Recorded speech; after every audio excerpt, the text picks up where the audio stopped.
The barn went silent except for one sound: hooves hammering against wood like thunder before a storm. Lian Zhao stood 3 feet from a horse that had hospitalized 2 men and killed another man's dreams of ever riding again. She was the mail-order bride nobody wanted, the Chinese woman who'd arrived last month to a ranch full of suspicious eyes and harder hearts. But Caleb Rourke had chosen her anyway, and now everyone waited to see if his gamble would end in blood. Stay with me until the end of this story. Hit that like button and drop a comment telling me what city you're watching from so I can see how far this tale travels. The morning Lian Zhao first saw the black stallion, she understood why men feared it. It wasn't the size, though the horse stood nearly 17 hands high, muscles rippling under a coat that absorbed light like midnight water. It wasn't even the scars, the healed-over wounds on its flanks that spoke of barbed wire, bad falls, or worse treatment. No, what made the animal terrifying was its eyes. They held something Lian recognized immediately, something she'd seen in the mirror on particularly difficult nights. The look of a creature that had decided the world was an enemy. And enemies deserved no mercy. That's Devil's Creek, Caleb said quietly, standing beside her at the corral fence. His voice had that particular roughness that came from a man who spent more time talking to horses than people. Came from a ranch up north. Owner died. Estate sold everything off. I shouldn't have bought him, but you saw something, Lian finished, her English still carrying the sharp edges of Mandarin pronunciation, each word carefully placed like stones across a stream. Caleb glanced at her, surprised. 3 weeks they'd been married, and she still caught him off guard. Yeah, something. The horse paced the far side of the corral, never taking its eyes off them. Paced and watched and paced. The other hands gave the enclosure a wide berth, took the long way around to the main barn rather than pass too close to those rails. He hurt someone? Lian asked. Broke Tommy Hendrick's arm in 2 places, cracked Jake Morrison's ribs, and that was just in the first week. Caleb's jaw tightened. I should put him down. That's what everyone says. What makes sense? But he hadn't, which told Lian everything she needed to know about her new husband. He was the kind of man who saw the wounded thing beneath the violence, who couldn't quite bring himself to end something just because it was difficult. It was probably why he'd sent away for a bride from across an ocean when plenty of local women would have had him, why he'd chosen someone complicated instead of convenient. They say that about me too, Lian said softly, that you should send me back. Caleb's weathered face darkened. Who says that? I have ears. I hear how your men talk when they think I don't understand English well enough. She kept her gaze on the horse. They think you made a mistake. Foreign wife, foreign ways. They wait for me to fail. Well, Caleb shifted his weight, uncomfortable with the honesty that had suddenly bloomed between them like something wild and unnamed. They can wait all they want. The horse screamed then, an awful, piercing sound that sent a ripple of alarm through the ranch. Several hands looked up from their work. Lian saw them exchange glances, saw the way they measured distances, calculated risk. She recognized that look too, the mathematics of survival. I want to try, she said. Caleb turned to her sharply. Try what? With the horse. I want to try sit. Lian, you saw something in him worth saving, yes? Maybe I see something too. She finally met her husband's eyes. They were good eyes, she thought, honest and worried and trying so hard to do right by everything. The ranch, his hands, his strange new wife who didn't fit anywhere. Or maybe I need to prove I'm not something that breaks easily. He studied her for a long moment. She wondered what he saw. The daughter of a fisherman from a coastal village no American could pronounce? The woman desperate enough to answer a mail-order advertisement and cross an ocean for a life with a stranger? Or something else, something even she hadn't fully recognized yet? Not today, Caleb said finally. Let me work with him first, see if... When then? The question hung between them. When would she be ready? When would he trust her? When would anyone on this ranch look at her and see capability instead of liability? Soon, Caleb said, which they both knew meant maybe never. But Lian had learned patience the hard way, in a village where the sea took what it wanted and gave back only what it chose. She could wait, she could watch, she could learn. She just couldn't afford to fail. But proceed. The ranch house kitchen smelled of coffee and resentment when Lian entered that afternoon. 3 of the hands sat around the heavy wooden table.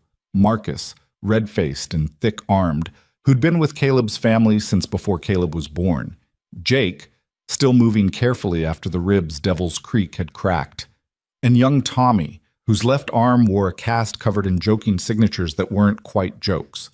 They stopped talking when she came in. The silence felt deliberate, aggressive. "Coffee?" she offered, her accent making the word sound rounder, softer than they said it. "Got our own. Thanks," Marcus said, not looking up. Leanne moved to the stove anyway, began preparing the evening meal. Caleb would be in from the south pasture around 6. The work didn't stop for discomfort or awkward silences. She'd learned that fast. "Heard you were asking about Devil's Creek," Jake said after a minute. His tone was conversational, but Leanne heard the edge underneath. Cowboys, she'd discovered, could pack more threat into casual words than most men managed with shouting. "I was curious," she said, washing vegetables at the sink. "Curious," Marcus snorted. "That horse put Jake here out of work for a month. Tommy can't rope worth a damn with that arm, and she's curious." Maybe if Caleb had bought a normal horse instead of a foreign, Tommy started, then caught himself. But Leanne had heard the rest of that sentence before, even if he hadn't finished it this time. Foreign horse, foreign wife. Both unpredictable, both dangerous, both mistakes that would cost the ranch more than they were worth. "He's scared," Leanne said quietly, still focused on the vegetables. "Damn right he's scared," Jake muttered. "Horse has got sense, at least." "No." Leanne turned to face them. "Not the horse. Not of us. He's scared of something else, something before." Marcus finally looked at her. "You know that how? You some kind of horse whisperer along with being mail order?" The casual cruelty of it should have stung, but Leanne had developed thicker skin than these men realized. "I know what fear looks like when it's old, when it's lived in someone so long they don't remember being without it." Something in her voice made the kitchen go quiet again, but differently this time. Tommy shifted uncomfortably. Even Marcus looked uncertain, like he'd poked something and gotten a response he hadn't expected. "The ranch where he came from," Leanne continued. "You know what happened there?" "Owner died," Jake said. "Heart attack or something. They sold everything, horses, equipment, land. Devil's Creek was supposed to go to auction, but Caleb bought him before that." "Why did you want him?" Leanne asked. "You must have known he was trouble." Caleb said, Tommy paused. Said he saw the horse once before the old man died. Said it was the finest piece of horseflesh he'd ever laid eyes on. Strong, smart, perfect conformation. But then something happened. When the horse came here, it was different, like something broke inside it. Leanne nodded slowly, understanding settling over her like snow. "So you didn't buy a broken horse. You bought a horse that got broken." "Makes it dangerous either way," Marcus said, but his tone had lost some of its sharp edge. "Maybe," Leanne agreed, turning back to her cooking. "Or maybe it makes it worth saving." The men left soon after, their coffee finished, their point made or not made or tangled somewhere in between. Leanne stood at the window, watching the sun paint the Montana sky in shades of copper and blood. In the distance, she could see the corral where Devil's Creek paced his eternal circuit. She understood that pacing. In her first weeks here, she'd walked the fence line of the ranch at night, unable to sleep, unable to settle, moving just to prove she could still choose her own direction. The ranch hands thought she was strange. Caleb thought she was adjusting. Nobody understood she was just doing what the horse did, testing the boundaries of her new cage. The difference was, she'd chosen this cage, chosen Caleb's sight unseen from a newspaper advertisement that promised hard-working rancher seeks companionship and partnership. Had chosen Montana over her fishing village, chosen possibility over certainty, chosen risk over the slow drowning of a life mapped out since birth. But Devil's Creek hadn't chosen anything. Something had happened to him, something that turned trust into terror, and now he lived in a prison made of his own fear. Leanne knew that prison too, knew it from the inside, which was exactly why she had to try. Eat. Caleb came in dusty and tired, smelling of leather and sun. He washed up at the pump outside before entering, a habit his mother had beaten into him young. Leanne set his dinner down as he sat, beef stew, heavy on the potatoes the way he liked, bread still warm from the oven. "Smells good," he said, and meant it. Whatever else was complicated between them, the cooking wasn't.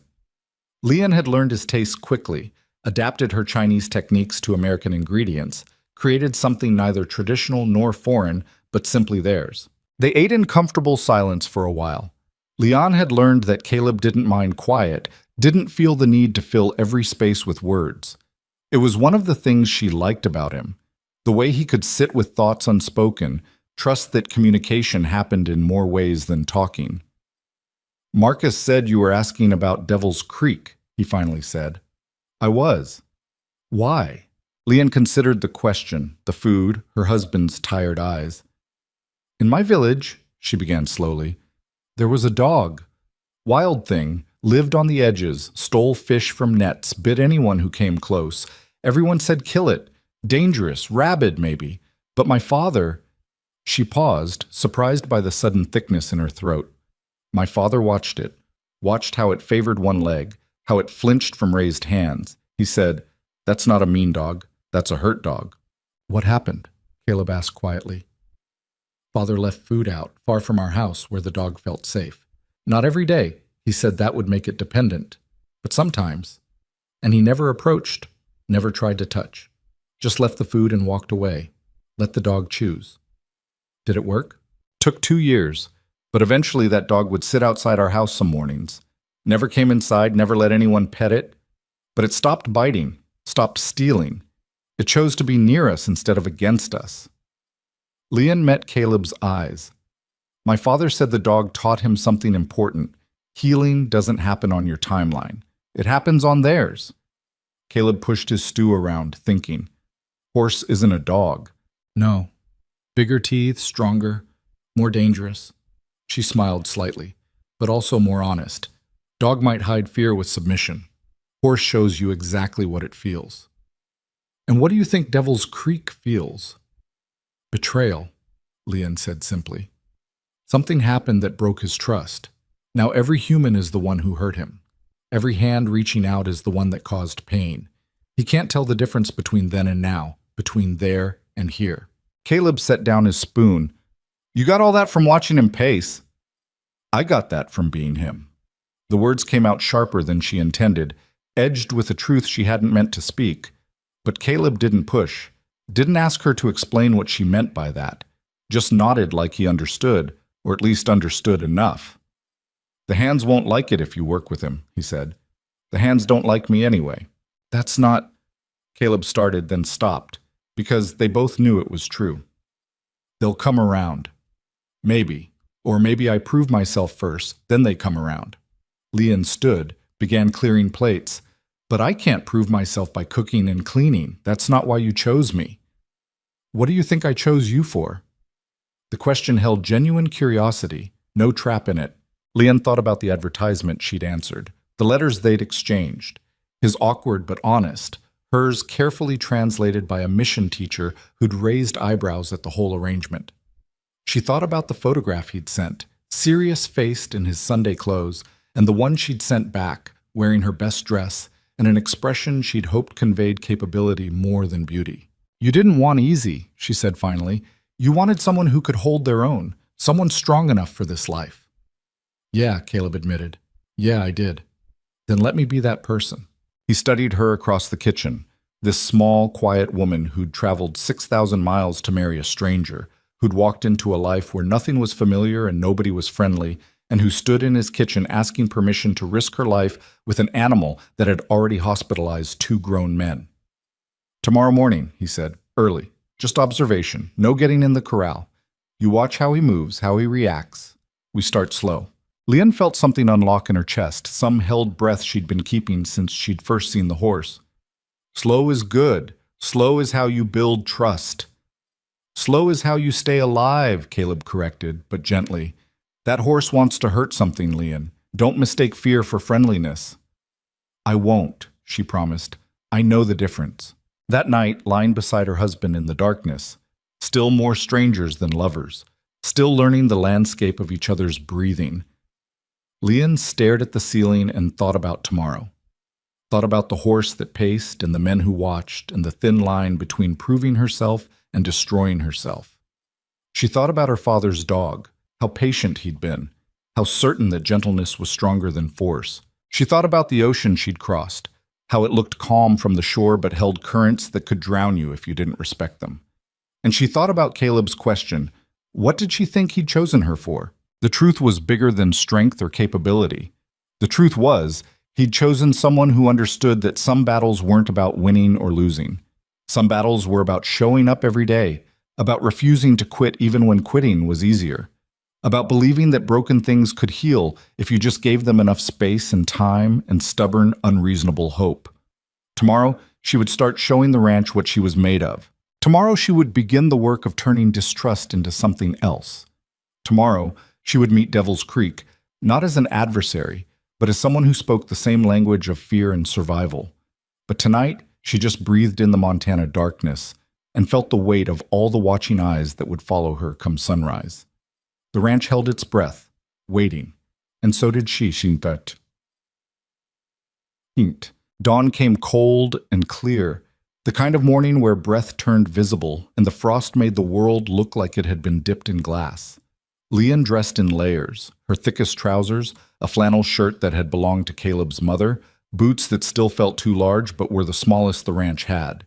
She braided her hair tight and practical, the way she'd done since childhood for the hard work of hauling nets. Caleb was already in the barn when she arrived, mucking out stalls with the methodical rhythm of a man who'd done this 10,000 times. He looked up when her shadow fell across the doorway. "You're early," he said. "So are you." "This is my usual time."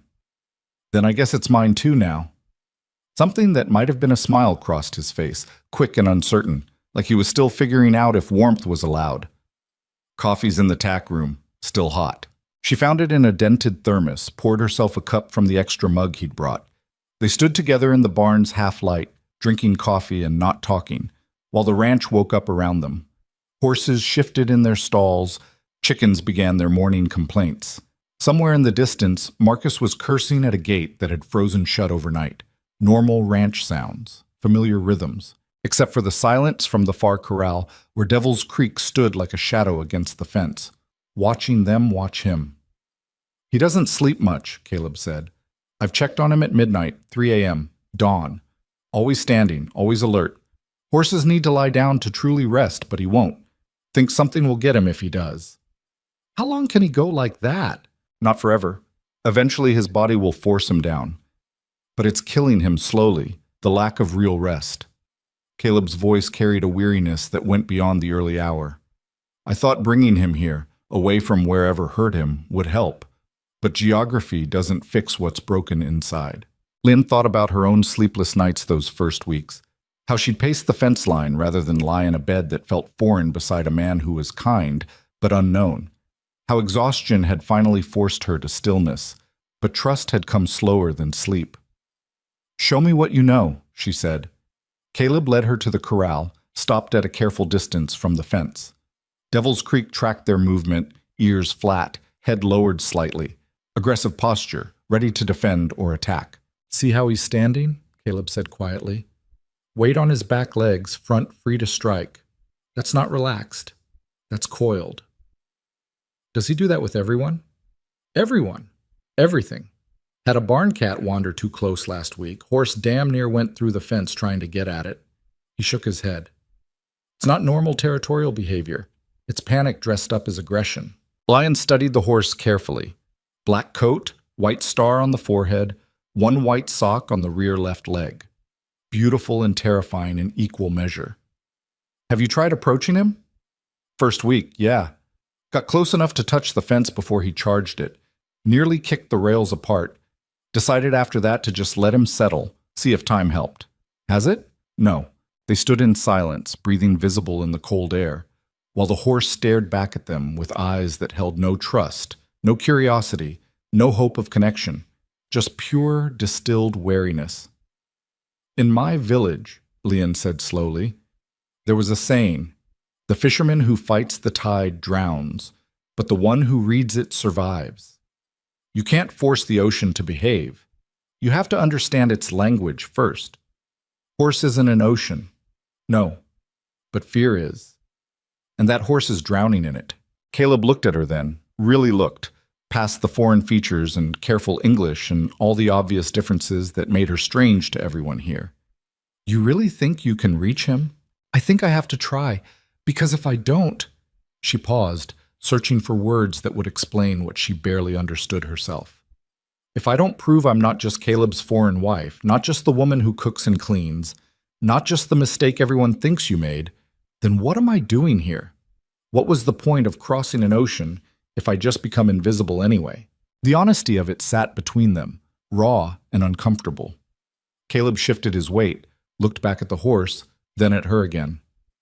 You're not invisible, he said quietly, and you weren't a mistake. Tell that to Marcus, to Jake, to everyone who looks at me like I'm a problem waiting to happen. Marcus is old school, set in his ways. Jake's just sore from the ribs. They'll come around once they see... See what? Leanne interrupted. What exactly will make them accept me? How many meals do I cook? How much laundry do I do? That's not respect, Caleb. That's just tolerance. And I didn't come this far for tolerance. The force of her words surprised them both. Leanne rarely raised her voice, rarely pushed back so directly. But something about the horse, about the waiting, about the constant weight of judgment, had cracked something open inside her. Caleb was quiet for a long moment. Then, what do you need from me? Permission, time, space to fail if I'm going to fail? She met his eyes steadily. And for you to trust that I know what I'm doing, even when it doesn't look like anyone else's way of doing it. He considered this, jaw working as he thought it through. 2 conditions, he finally said. 1, you don't go in that corral alone. I'm there, or Marcus, or someone who can pull you out if it goes wrong. 2, first sign of real danger, you stop. No heroics, no proving points. You stop. Agreed. And Leanne? He waited until she looked at him. This horse has hurt people, good people, strong people, people who knew what they were doing. Whatever you're seeing in him, whatever you think you understand, don't let that make you stupid. Empathy doesn't stop hooves from breaking bones. I know, she said softly. I know what I'm risking. Do you? The question held weight, because I'm starting to think this isn't just about the horse for you. He was right, of course.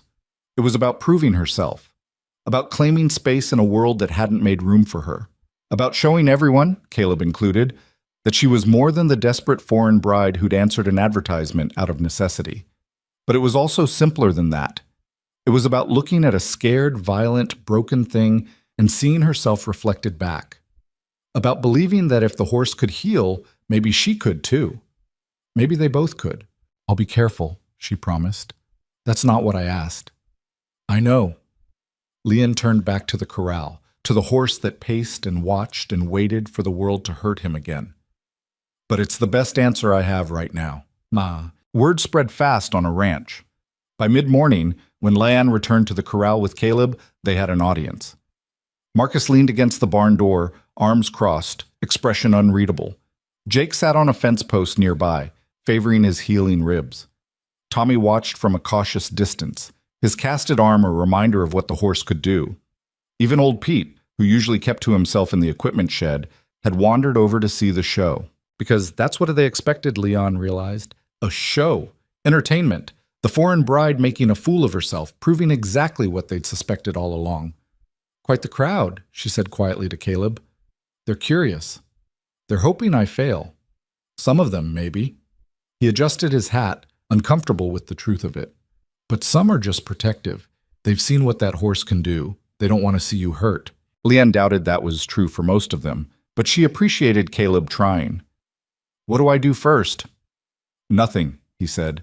You watch, you observe, you don't approach, don't make sudden movements, don't do anything that might trigger him.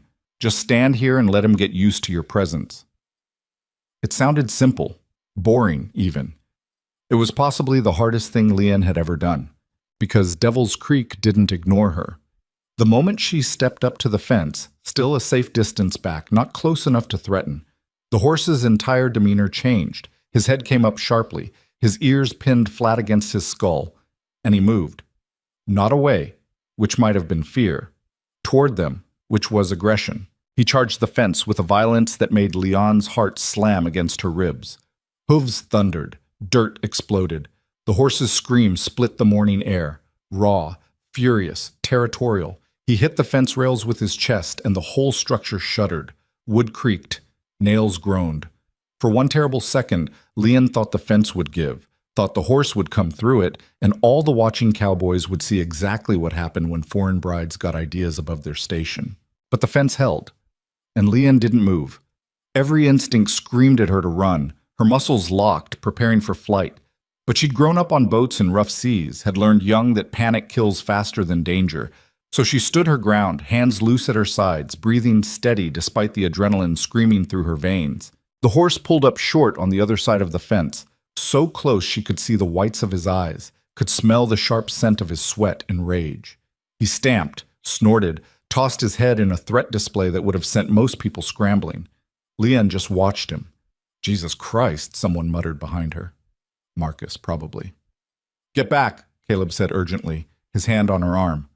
Leon, get back from the fence. But she didn't. Because in that moment, staring into the horse's furious eyes, she saw something the others couldn't see. Something that changed everything. The horse wasn't looking at her. His gaze was fixed on Caleb, on the hand Caleb had placed on Leon's arm, on the men standing behind them. Devil's Creek wasn't charging Leon. He was positioning himself between her and the men. The aggression wasn't directed at her. It was directed at them. Let go of my arm, Leon said quietly. What? Let go. Step back. All of you, step back. Leon, that horse is about to... He's protecting territory, not attacking. I'm inside what he considers his space, and you reaching for me looks like a threat. Step back. Caleb hesitated, every protective instinct warring with her words. But something in her voice, the absolute certainty of it, made him release her arm and take 3 slow steps backward. The horse's demeanor shifted immediately. The ears came forward slightly, the head lowered. He took 2 steps back from the fence, watching Leon warily but no longer postured for attack. Dead silence from the watching men. I'll be damned, Jake said softly. Leon didn't turn around, didn't break eye contact with the horse. He's territorial about his space, but I'm not the threat. You are. That doesn't make sense, Marcus argued. We're the ones who've been here feeding him, trying to control him, Leon interrupted. Trying to force him to accept you. And every time you approach, he sees it as an invasion, but I haven't tried to control him yet. I'm just present.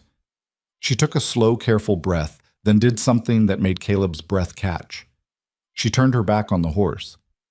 Leon, don't... But she was already moving, walking away from the fence in slow, deliberate steps. Not running, not afraid, just removing herself from the horse's territory, showing him she had no intention of pressing further. Behind her, she heard the horse moving. Every nerve in her body screamed danger, but she kept walking, slow, steady, giving him space. When she reached Caleb, she finally turned around. Devil's Creek stood in the center of the corral, no longer at the fence, no longer aggressive, watching her with an expression that wasn't quite trust, but wasn't pure hostility either. Curiosity, maybe. Or just confusion that she hadn't behaved like the others. What the hell was that? Marcus demanded. That, Leon said, her heart still racing but her voice steady, was the first conversation. Conversation? Jake shook his head. Lady, that horse was about to kill you. No, he was about to defend himself. There's a difference. She looked at Caleb. You said he came from a ranch where something bad happened, where the owner died. Did anyone else get hurt there before the horse was sold? Caleb frowned, thinking. Actually, yeah.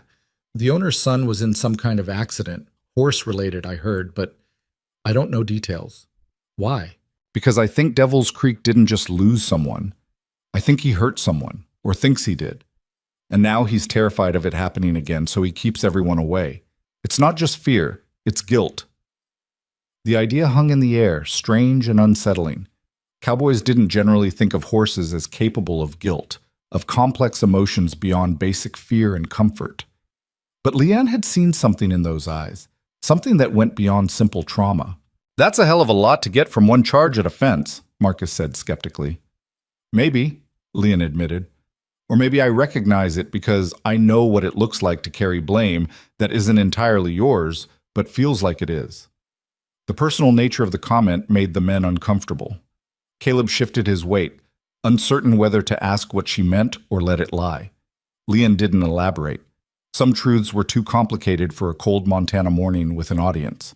What's the next step? Caleb finally asked. Same as today. I come out here, I stay at the fence, I let him get used to me. Not as a threat, not as someone trying to change him, just as someone who shares space. She looked at the horse, still watching from the center of his corral. Trust isn't built in a day. It's built in 100 small moments of not being hurt when you expect it to be. That could take weeks, Marcus pointed out. Then it takes weeks. We don't have weeks. Caleb needs to either train that horse or get rid of it. Can't keep a dangerous animal around just hoping it'll get better. Why not? Leon turned to face the old cowboy directly. You're keeping me around, aren't you? The comment landed like a stone in water, ripples spreading outward. Marcus's face reddened. Jake suddenly found his boots very interesting. Even Caleb looked caught between defending her and not wanting to make things worse. But Leanne was done being careful, done tiptoeing around the truth everyone knew, but nobody said. You all think I'm the mistake, yes? The dangerous unknown element that Caleb brought to the ranch without thinking it through. Foreign wife who doesn't know your ways, doesn't speak perfect English, might cause problems. She kept her voice even, factual. And you're waiting to see if I'll prove you right or surprise you. Well, that horse is doing the same thing, waiting to see if I'll hurt him like the others did. And I'm going to prove to both of you that sometimes the dangerous thing isn't actually the problem. Sometimes it's just scared and needs someone patient enough to understand that. She turned and walked back toward the house, leaving stunned silence behind her. Caleb caught up with her halfway across the yard. That was, he started. True, Leon supplied. I was going to say brave. Stupid maybe, but brave. I'm tired of being quiet, she said simply. Tired of making myself small so everyone else feels comfortable. I crossed an ocean, Caleb. Left everything I knew. I'm not doing that just to disappear into your kitchen and pretend I'm grateful for tolerance. I know you're not. He fell into step beside her. But you're also making enemies you don't need to make. They were already enemies. I'm just making them uncomfortable now. Caleb was quiet for a moment, processing. The thing you said about carrying blame that isn't entirely yours. Different conversation, Leanne cut him off gently. Different day maybe, but not now. He accepted that, which she appreciated. One of Caleb's better qualities was knowing when to push and when to give space. They walked in silence until they reached the house. Leanne paused at the door, looking back toward the corral where Devil's Creek had resumed his pacing. Thank you, she said. For what? For letting me try. For not deciding I was too fragile or too foreign or too female to work with a dangerous horse. Leanne, I brought you here because I thought you were strong enough for this life. I'm not about to prove myself wrong by treating you like you're breakable. It was possibly the most romantic thing he'd ever said to her, though she doubted he meant it that way. Caleb wasn't a man of flowery words or grand gestures, but in his practical, quiet way, he was telling her he saw her as an equal. It was more than her father had ever offered her mother, more than her village had offered any woman. It was, in its way, everything she'd hoped for when she'd answered that advertisement. I'm going to prove this was the right choice, she said. The horse or the marriage? Both. Caleb smiled then, a real one that reached his eyes and made him look younger, less weathered by responsibility. Yeah, he said, I believe you will. That night, Leanne couldn't sleep. She lay beside Caleb listening to his steady breathing, her mind racing through everything that had happened. The horse's charge, the men's skepticism, her own bold words that had felt right in the moment, but now seemed possibly reckless. Around 2 a.m., she gave up trying to rest and slipped out of bed, careful not to wake her husband. She pulled on her heavy coat and boots and stepped out into the Montana night. The cold hit her like a physical thing, sharp and clean. Stars crowded the sky, more than she'd ever seen above her coastal village where ocean mist softened everything. Here, the darkness was absolute and the stars were infinite, and Leanne felt impossibly small beneath their cold light. She walked the fence line by instinct now, her nightly ritual of motion and thought. But tonight, instead of the usual circuit, she found her feet carrying her toward the far corral. Devil's Creek stood in the center of his pen, exactly where he'd been that afternoon. Awake, alert, watching her approach through the darkness. Leanne stopped at the fence, far enough back not to threaten. I understand, she said quietly into the night. In Mandarin first, then repeated in English, as if the horse might comprehend either language better than the other. I understand being so scared that you forget how to rest, forget what it feels like to put down the guard, and just be. The horse's ears swiveled toward her voice. Everyone here thinks I'm too soft, or too foreign, or too female to do this work. They think Caleb made a mistake bringing me. And maybe he did. I don't know yet.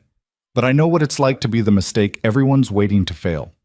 To be the thing that doesn't fit. She wrapped her coat tighter against the cold. My father wanted sons, got 3 daughters instead. I was the middle one, not special, not wanted, just there. My mother said I should be grateful any man would have me, that crossing the ocean for a stranger was better than spending my life gutting fish in a village that had no use for me, and maybe she was right, or maybe I'm just trading one kind of not fitting for another. The horse took 2 steps closer, not threatening, just listening? Or maybe Leon was projecting human emotion onto an animal that simply recognized the sound of a calm voice.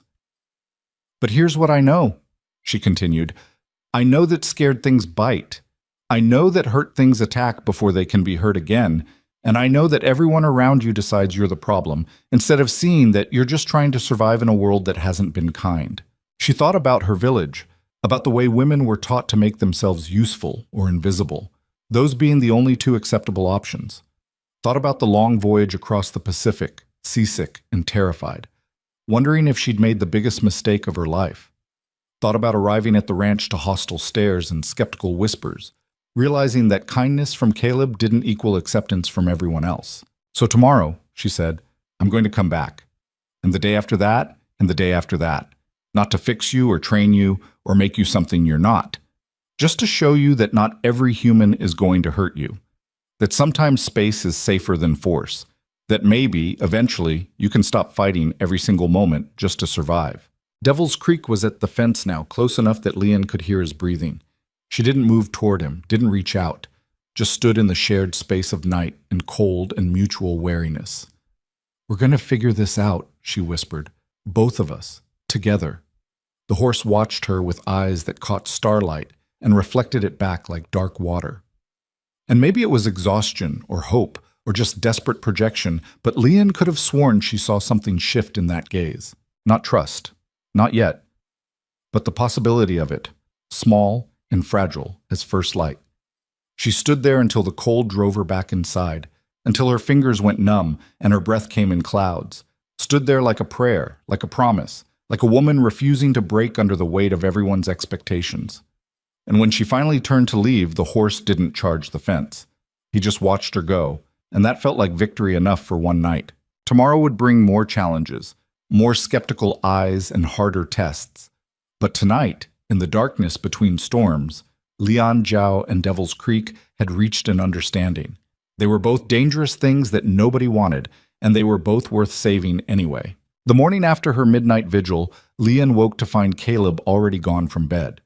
She dressed quickly, her muscles stiff from standing in the cold for too long, and made her way to the kitchen. Coffee sat warming on the stove with a note beside it in Caleb's careful handwriting. North pasture, back by noon. She poured herself a cup and stood at the window, watching the ranch come alive. Marcus was already working near the equipment barn, his movements efficient and unhurried. Jake limped past carrying feed buckets, still favoring those healing ribs. The world turned according to its rhythms, indifferent to her plans or fears. But when she looked toward the far corral, Devil's Creek was watching the house. Not pacing, not agitated, just standing near the fence facing her direction, as if he'd been waiting.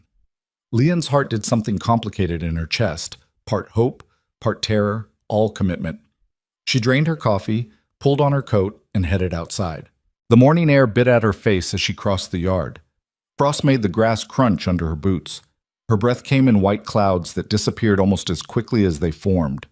Winter was coming hard and fast to Montana, the kind of cold that her coastal village had never known, the kind that could kill if you weren't careful. She stopped at her usual distance from the fence. Devil's Creek tracked her approach but didn't charge, didn't scream, didn't show any of yesterday's explosive aggression. He just watched. "Good morning," Leanne said quietly, feeling foolish talking to a horse but doing it anyway. Her father had talked to the sea, to the nets, to the fish they caught. Words didn't have to be understood to matter. Sometimes speaking was just a way of claiming space in the silence. The horse's ears flicked forward, then back, processing. Leanne settled into stillness the way she'd learned to do on boats waiting for the tide to turn. Patience was a muscle you built through practice, through hours of waiting for fish to find the nets, for storms to pass, for the right moment to pull or push or simply hold steady. She had no idea how long she stood there. Long enough for her toes to go numb in her boots. Long enough for the sun to climb higher and burn off some of the frost. Long enough for Marcus to walk past twice, giving her suspicious looks both times, but saying nothing. And slowly, gradually, Devil's Creek began to relax. It started with his ears, which stopped their constant swiveling and settled into a more natural position. Then his weight shifted from that coiled, ready-to-explode stance into something more balanced. His head lowered slightly. Not submission, horses didn't think in those terms, but a reduction in the alert level that had been his constant state since arriving at the ranch. Leanne felt her own breathing deepen in response. She hadn't realized how tense she'd been, mirroring his tension, until his body began to soften and hers followed. "That's it," she murmured. "Nothing's going to happen. No one's going to hurt you. We're just standing here together." The horse took 2 steps toward the fence. Not a charge, not aggressive. Just movement, curiosity maybe, testing to see what she would do. Leanne remained absolutely still. Another step. Another. Devil's Creek was close enough now that she could see the individual whiskers on his muzzle, the way his nostrils flared with each breath, the intelligence in those dark eyes that had been masked by fear and fury. He was beautiful. Terrifying, yes, but beautiful in the way dangerous things often were. Powerful and unpredictable and completely, utterly itself. "I'm not going to reach for you," Leanne said softly. "Not today. Maybe not tomorrow. You decide when that happens. Not me. I'm just here." The horse stood at the fence, close enough that Leanne could have touched him if she'd wanted to betray the trust of this moment. But she kept her hands loose at her sides, her breathing steady, her body language as non-threatening as she could make it. They stayed like that for several minutes, woman and horse, separated by 3 rails of wood but connected by something neither could name. Not friendship, not yet. But recognition, maybe. The acknowledgement that they were both trying to survive in a world that hadn't made space for them. Finally, Devil's Creek snorted, tossed his head once, and turned away. He walked back to the center of his corral, not running, not fleeing, just creating distance on his own terms. Lynn released a breath she hadn't known she was holding. "Well, I'll be damned." She turned to find Jake standing several yards behind her, his expression caught between surprise and something that might have been respect. "How long have you been there?" Leanne asked. "Long enough to see that." He gestured toward the horse. "Marcus said you were wasting your time, said that horse was too far gone for anything but a bullet. And what do you say?" Jake shifted his weight, wincing slightly as his ribs reminded him they weren't fully healed. "I say I've never seen that animal stand still for anyone, not even Caleb, and I definitely never saw him approach someone voluntarily." "He didn't approach. He investigated. There's a difference." "If you say so." Jake studied her with a directness that made Leanne uncomfortable. "You know what you're doing with horses?" "No," Leanne admitted. "I know what I'm doing with fear, the horse part I'm learning." Something in her honesty seemed to satisfy Jake. He nodded slowly. "Fair enough. Just be careful. That thing's hurt 2 of us already. Don't want to make it 3. Because you care about my safety? Or because you don't want to be proven right about me being a mistake?" The question hung between them, sharp and challenging. Jake had the grace to look uncomfortable. "Both, maybe," he finally said. "Look, I'm not saying I think Caleb was wrong to bring you here. I'm just saying this ranch has rhythms, ways of doing things, and you're disrupting that. Makes people nervous." "Change usually does."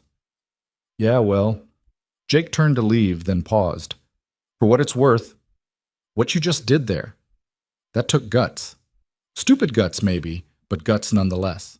He walked away before Leanne could decide if that was a compliment or an insult. Probably both, knowing cowboys. They seemed to wrap their respect in layers of skepticism and rough language, as if admitting someone had impressed them was some kind of weakness. Leanne looked back at Devil's Creek. The horse had returned to his pacing, but it seemed less frantic now, less desperate. Or maybe she was just projecting hope onto behavior that hadn't actually changed. Either way, it was progress. Small, fragile, easily broken progress, but progress nonetheless. She headed back to the house to start the day's chores, her mind already planning tomorrow's approach. The kitchen was chaos when she entered. Someone had tracked mud across the floor she'd scrubbed yesterday. Dishes from breakfast sat unwashed in the sink. The hands had eaten while she was with the horse, apparently deciding that cleaning up after themselves was still her job, not theirs. Leanne stared at the mess for a long moment, feeling something dangerous build in her chest. She'd crossed an ocean, faced down a violent horse, stood her ground against men who wanted her to fail, and now she was supposed to smile and clean up their mud and dishes like a good little wife? No. She left the kitchen exactly as it was and went to find Caleb. He was in the south barn, mending tack, with the focused attention he brought to everything. His hands moved with practiced efficiency, needle and thread repairing a bridle that had seen better days. He looked up when she entered, smiled in that quiet way of his. "How'd it go with the horse?" "Good. He came to the fence. Didn't charge, didn't threaten, just looked." Leanne paused. Jake saw it, seemed surprised. "Jake's not the only one." Caleb set down the bridle. "I figured it would take weeks before that horse even acknowledged your presence." "It might still take weeks before he trusts me. Coming to the fence isn't trust. It's just curiosity." "It's more than he's given anyone else." Caleb studied her face. "Something wrong? You look angry." "The kitchen's a mess, mud everywhere, dishes left out. Your men ate and walked away like I'm the maid." Caleb's jaw tightened.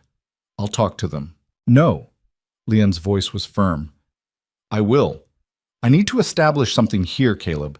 Either I'm part of this ranch, a real part, not just the cook and cleaner, or I'm not. And if I'm a real part, then I get to set boundaries." He looked like he wanted to argue, to step in and smooth things over the way men often did when they thought they were protecting their wives. But something in Leanne's expression stopped him. "What are you going to do?" he asked carefully. "Have a conversation, establish expectations, make it clear that I'm not here to serve them." She softened slightly. "I'll cook and clean, Caleb. That's part of running a household, and I don't mind that work. But I won't be taken for granted. I won't be invisible." "You could never be invisible," Caleb said quietly. "Then I need to make sure they know it too." She found the hands gathered in the bunkhouse during their midday break, playing cards and drinking coffee that wasn't hers. Marcus, Jake, Tommy, and Pete all looked up when she entered. The room went quiet in that particular way it did when men weren't sure if they were in trouble. "We need to talk," Leanne said. Marcus set down his cards. "About?" "About respect, about expectations, about how this is going to work." "How what's going to work?" Tommy asked, genuinely confused. "Me. You. All of us living and working on the same ranch." Leanne didn't sit down, didn't make herself smaller or less threatening. She stood in the doorway and held her ground. "I will cook meals, I will keep the house clean, but I am not your maid. When you eat, you clean up after yourselves. When you track mud in, you wipe it up. When you use something, you put it back." "That's women's work," Marcus said, but without much conviction. "No. That's basic human courtesy. You managed to do it before I arrived. You'll manage to do it now that I'm here." "Mrs. Rourke," Jake started. "Leanne. My name is Leanne, and before you tell me that's too familiar or disrespectful or whatever excuse you're thinking, remember that you call Caleb by his first name. I expect the same courtesy." Pete, who'd been quiet until now, actually smiled. "Fair enough. Furthermore," Leanne continued, "I'm working with Devil's Creek. This isn't a hobby or a whim. It's part of my contribution to this ranch, which means when I'm with that horse, I'm working, same as you. I'm not neglecting duties or avoiding chores, I'm doing ranch work." "That horse is dangerous," Marcus began. "So are you, probably, if pushed hard enough. Everything on a ranch is dangerous. Cattle have horns. Equipment can crush you. Weather can kill you. But you don't avoid those things. You learn to work with them safely."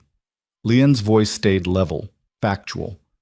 "I'm learning to work with the horse safely, and I'm asking you to respect that this is real work, not a woman's silly project." The room was silent for a long moment. The men exchanged glances, communicating in that wordless way they had. Finally, Marcus stood. "You want respect, you earn it. he said. That's how it works here. Man or woman, no difference. Agreed, and I am earning it. I'm just asking you to see it when I do. Leon met his eyes steadily. I'm not asking for special treatment. I'm asking for the same standards you hold each other to. No more, no less. And if we can't give you that, Marcus challenged, then you and I will have problems. And Caleb will have to choose between his wife and his hands. I don't think any of us want to put him in that position. She paused. But I also don't think it needs to come to that. I think you're all reasonable men who can adapt to having a woman on the ranch who isn't content to stay in the kitchen. Jake actually laughed at that. Content? Lady, I don't think anyone could accuse you of being content with anything. Good.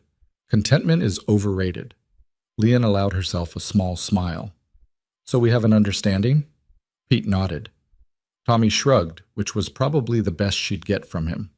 Jake said, Yeah, all right. Marcus took longer, his weathered face working through considerations she could only guess at. Finally, you mess up with that horse, you get yourself hurt. Don't expect us to feel bad about saying we told you so. I wouldn't expect anything less, Leon said. And when I succeed, I expect you to admit you were wrong. If you succeed? When? Marcus actually smiled at that. Just a slight quirk of his mouth, but it was there. You got spine, I'll give you that. Maybe Caleb knew what he was doing after all. It was the closest thing to approval she was likely to get from the old cowboy. Leon accepted it with a nod and left them to their card game. When she returned to the house, she found Caleb waiting in the kitchen. He'd cleaned up the mud and done the dishes. The room was spotless. You didn't have to do that, Leon said. I know, but I wanted to. He dried his hands on a towel. How'd it go? Better than expected, worse than hoped, somewhere in the middle. She moved to the stove, started preparing dinner even though it was hours away. Familiar work, comforting in its routine. They think I'm stubborn. You are stubborn. So are you. So is that horse. Maybe that's what it takes to survive out here. She began chopping vegetables with the efficient movements of someone who'd prepared thousands of meals. In my village, there was no space for stubborn women. You did what you were told, married who your family chose, lived the life that was expected. Stubbornness was a character flaw, something to be beaten out of girls before they grew into difficult wives. Caleb leaned against the counter, listening. He was good at that, at creating space for her to speak without filling it with his own words. My mother told me I would never find a husband if I didn't learn to bend, Leon continued. Said my spirit would break me. But here's the thing. My spirit is the only reason I survived. It's what got me through the voyage across the ocean, through arriving at a ranch where nobody wanted me, through every hard day since. So if people think I'm stubborn, let them think it. Stubborn is what keeps me standing. It's one of the things I love about you, Caleb said quietly. Leon's hands stilled on the cutting board. They didn't talk about love. Theirs was a practical marriage built on mutual need and careful respect. Love was something that might come later, or might not, and neither of them had pushed for declarations they couldn't honestly make. You don't have to say that, she said carefully. I'm not saying it because I have to. I'm saying it because it's true. He moved closer, not touching but present. When I wrote that advertisement, I didn't know what I was looking for. I just knew I needed someone strong enough for this life, someone who wouldn't break under the weight of it. And then your letter came. And there was something in the way you wrote, like you were challenging me to see you as an equal instead of asking permission to exist. I knew right then. You were exactly what this ranch needed. What about what you needed? Leon asked. Same thing. The ranch and I aren't separate. We're just different parts of the same life. He paused. But you're right that I didn't think through how the hands would react. I should have prepared them better, should have made it clear from the start that you were coming as a partner, not a housekeeper. They're learning, I'm learning, we'll figure it out. Leon returned to chopping, the rhythmic motion soothing. The horse is teaching me patience. The hands are teaching me to fight for space. You're teaching me that kindness and strength can exist in the same person. It's not the life I expected, but maybe it's better than what I thought I wanted.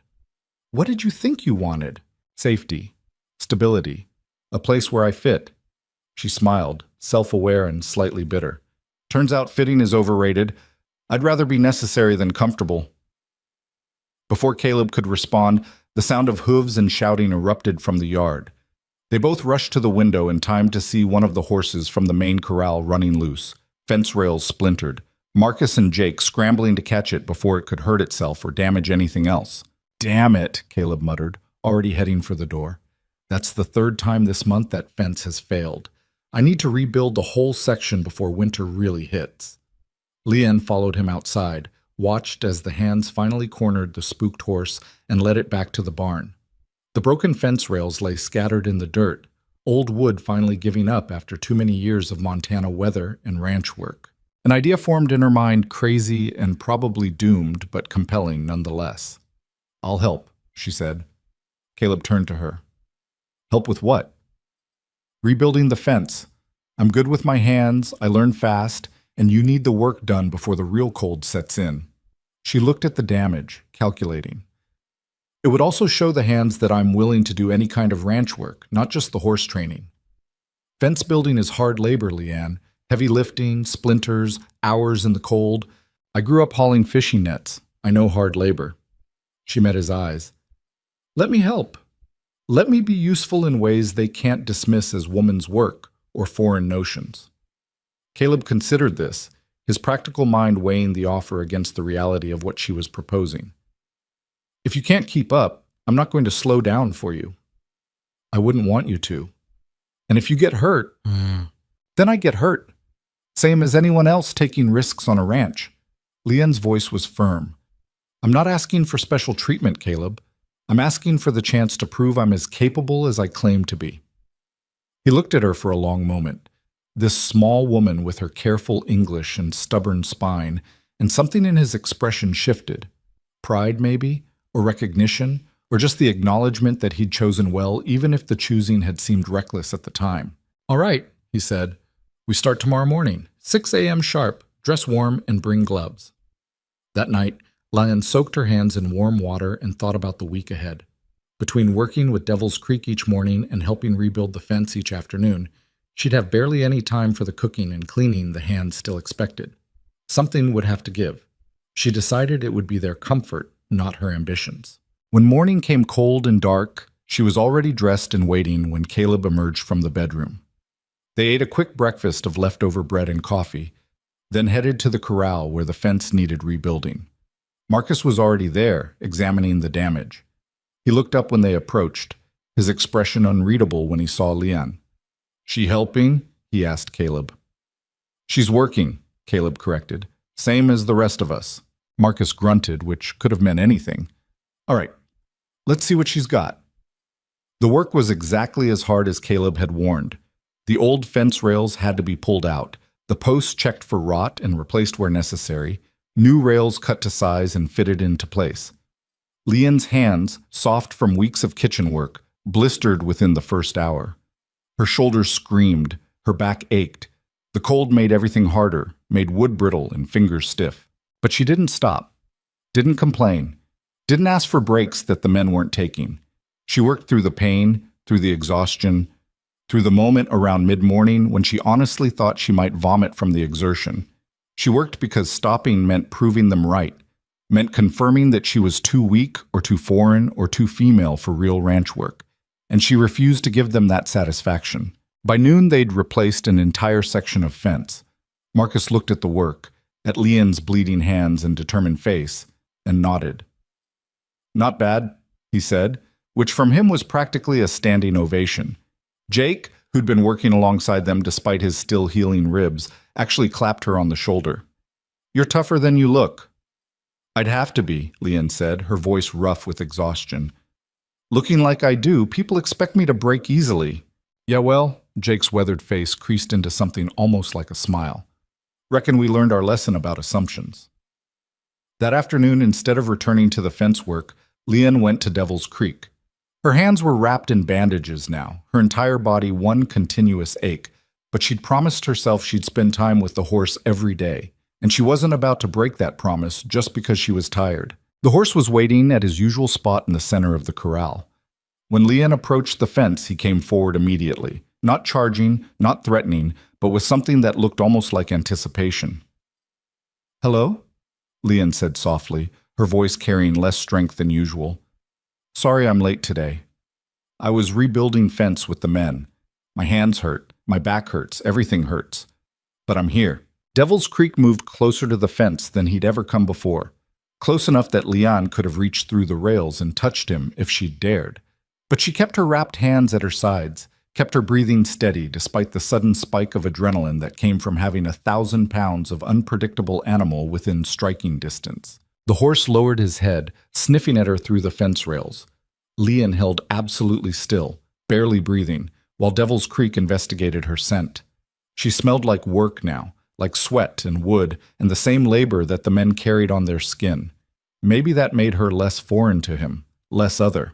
Or maybe he was just learning that she showed up every day, that she didn't push or demand or force, that she simply offered presence and patience and the possibility of something different than what he'd known before. After what felt like forever, the horse huffed out a breath, warm against her face despite the cold air, and stepped back. Not fleeing, just creating distance. But his ears stayed forward, his posture relaxed, his eyes holding something that wasn't quite trust but was definitely less fear than before. "Good boy," Leon whispered. "Good brave boy. You're doing so well." She stayed at the fence until the cold drove her back inside, until her wrapped hands were too stiff to flex and her legs were shaking with exhaustion. But as she walked away, she felt something shift inside her chest, a loosening of tension she'd been carrying since she first arrived at the ranch. She was proving herself, to the horse, to the hands, to Caleb. But more importantly, she was proving something to herself, that she was strong enough for this life, capable enough for this challenge, stubborn enough to see it through even when everything hurt and everyone doubted. The kitchen was cold when she entered. She'd been too busy with fence work and horse training to keep the stove going, to prepare the elaborate meals the hands had come to expect. For dinner that night, she served simple stew from yesterday's leftovers, bread that was a day old, coffee that was strong but unadorned. The hands ate without complaint. Marcus even came back for seconds. And when Leon finally collapsed into bed that night, every muscle screaming, hands throbbing despite the bandages, she felt something she hadn't felt in a long time. She felt like she belonged. Not because anyone had welcomed her, not because the ranch had made space for her, but because she'd carved out that space herself. Through work and stubbornness and refusing to break when breaking would have been easier. Beside her, Caleb shifted in his sleep, his arm coming to rest across her shoulders in a gesture that was becoming familiar. Protective, yes, but also trusting, like he was beginning to believe that she could hold up her end of this partnership they'd built. Outside, a cold wind rattled the windows and promised snow before morning. The ranch settled into its nighttime rhythms, horses sleeping, cattle huddled together for warmth. The land itself breathing in that particular way wild places did when humans finally stopped moving through them. And in the far corral, Devil's Creek finally lay down to rest. Lynn woke to Caleb shaking her shoulder, his voice urgent in the pre-dawn darkness. "Something's wrong with the cattle in the north pasture. I need to go check it out." She sat up, blinking away sleep, her body immediately protesting the movement. Every muscle from yesterday's fence work screamed, "I'll come with you." "No need, stay warm. I'll be back in a few hours." He was already pulling on his heavy coat, his movements quick and efficient. "Marcus and Jake are coming. We'll handle it." Before she could argue, he was gone, his boots heavy on the stairs, the front door closing with a finality that left the house feeling empty. Leon lay back down, listening to the sounds of horses being saddled, men's voices calling to each other in the yard, hoofbeats fading into the distance. She should go back to sleep. Her body needed rest. But something kept her awake, some formless anxiety that had nothing to do with cattle or cold mornings. Finally, she gave up on sleep and dressed in the darkness. The house was silent, except for the settling sounds old buildings made. The creak of wood adjusting to temperature changes, the whisper of wind finding gaps in the walls. She made coffee by feel more than sight, stood at the kitchen window watching the sky slowly lighten from black to deep blue to the pale gray that preceded sunrise. Movement caught her eye. Someone was at the far corral. Leanne's first thought was that one of the hands had stayed behind, was checking on Devil's Creek. But as the light grew stronger, she realized it wasn't any of the regular ranch workers.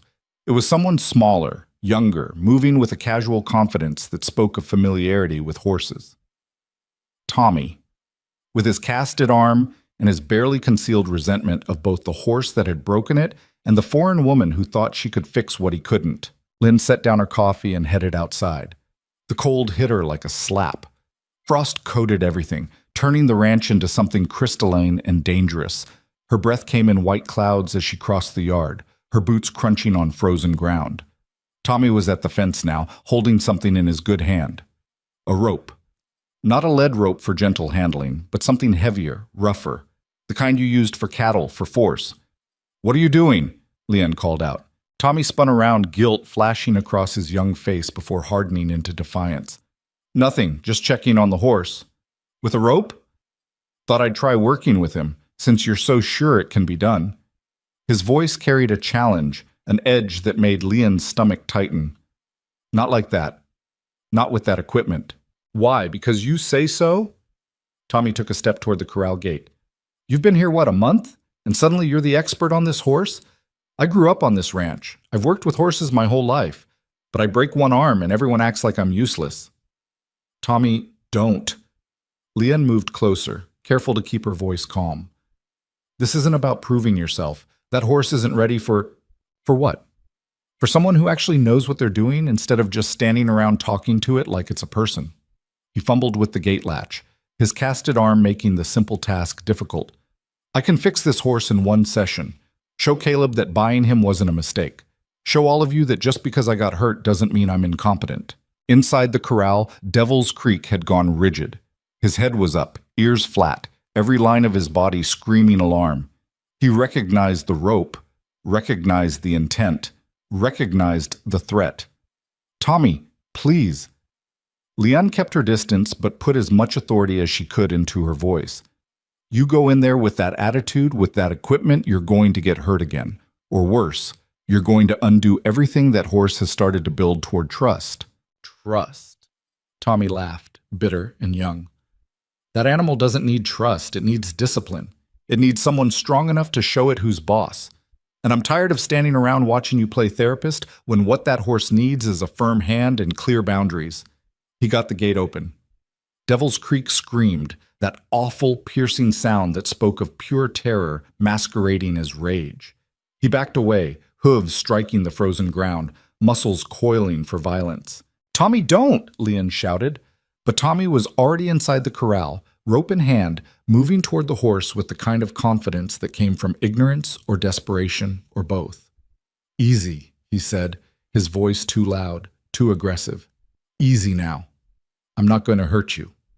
The horse didn't believe him. Why would he?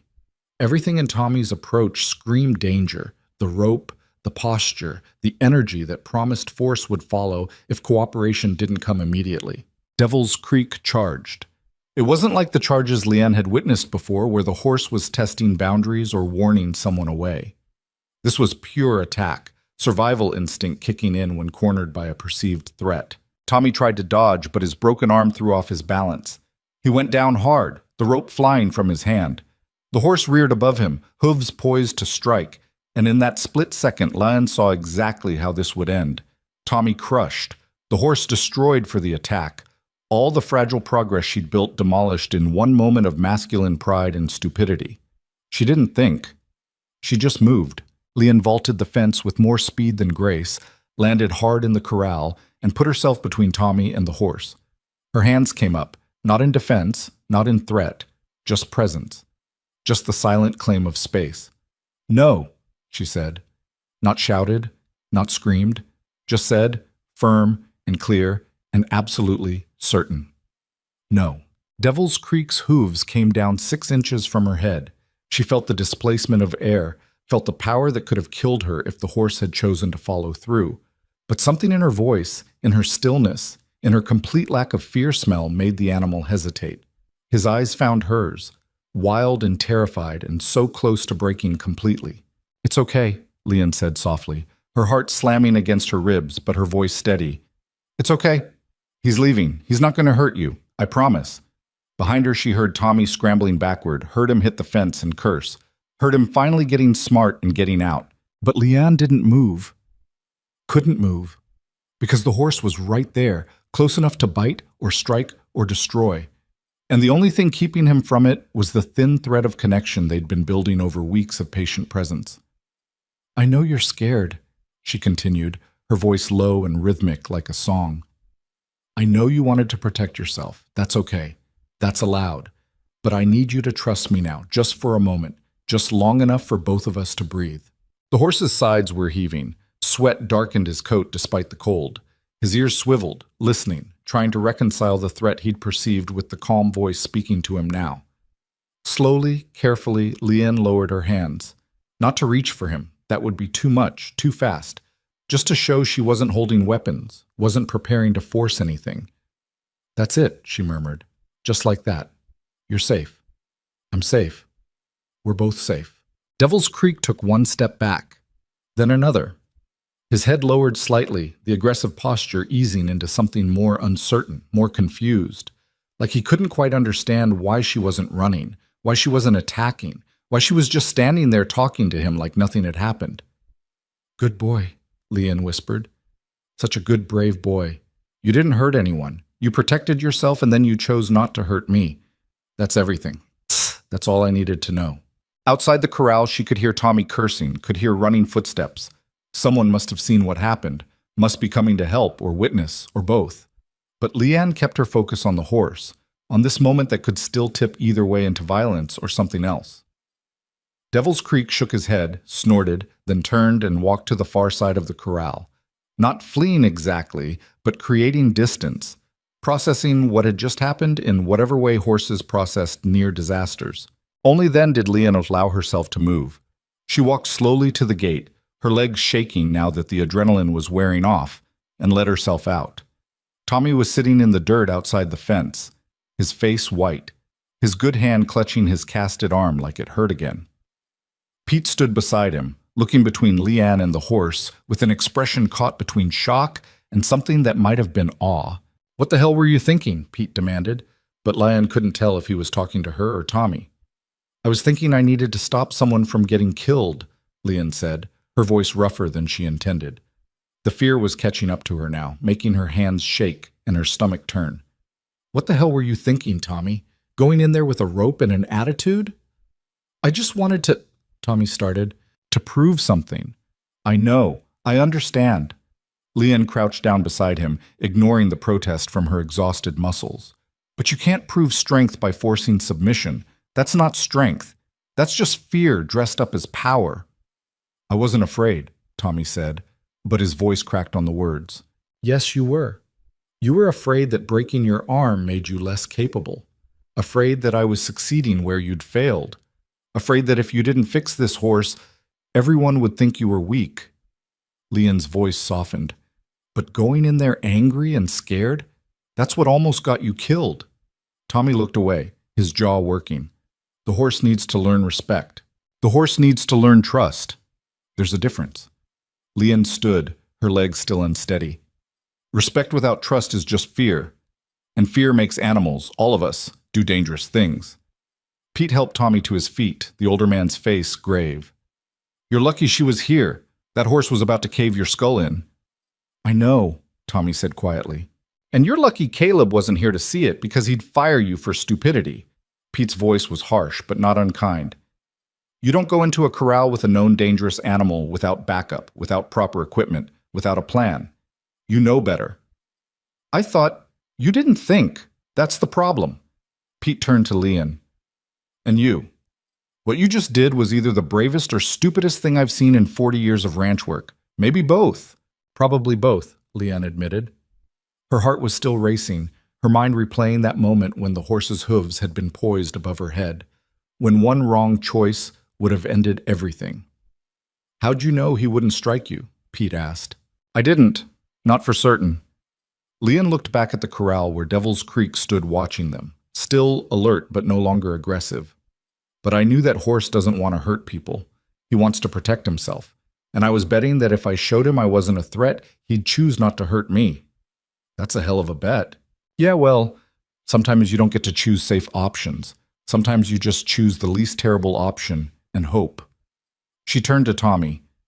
"Are you hurt? Besides the arm?" "Bruised maybe, scared definitely." He met her eyes for the first time since the incident. Thank you. For stopping him, for stepping in.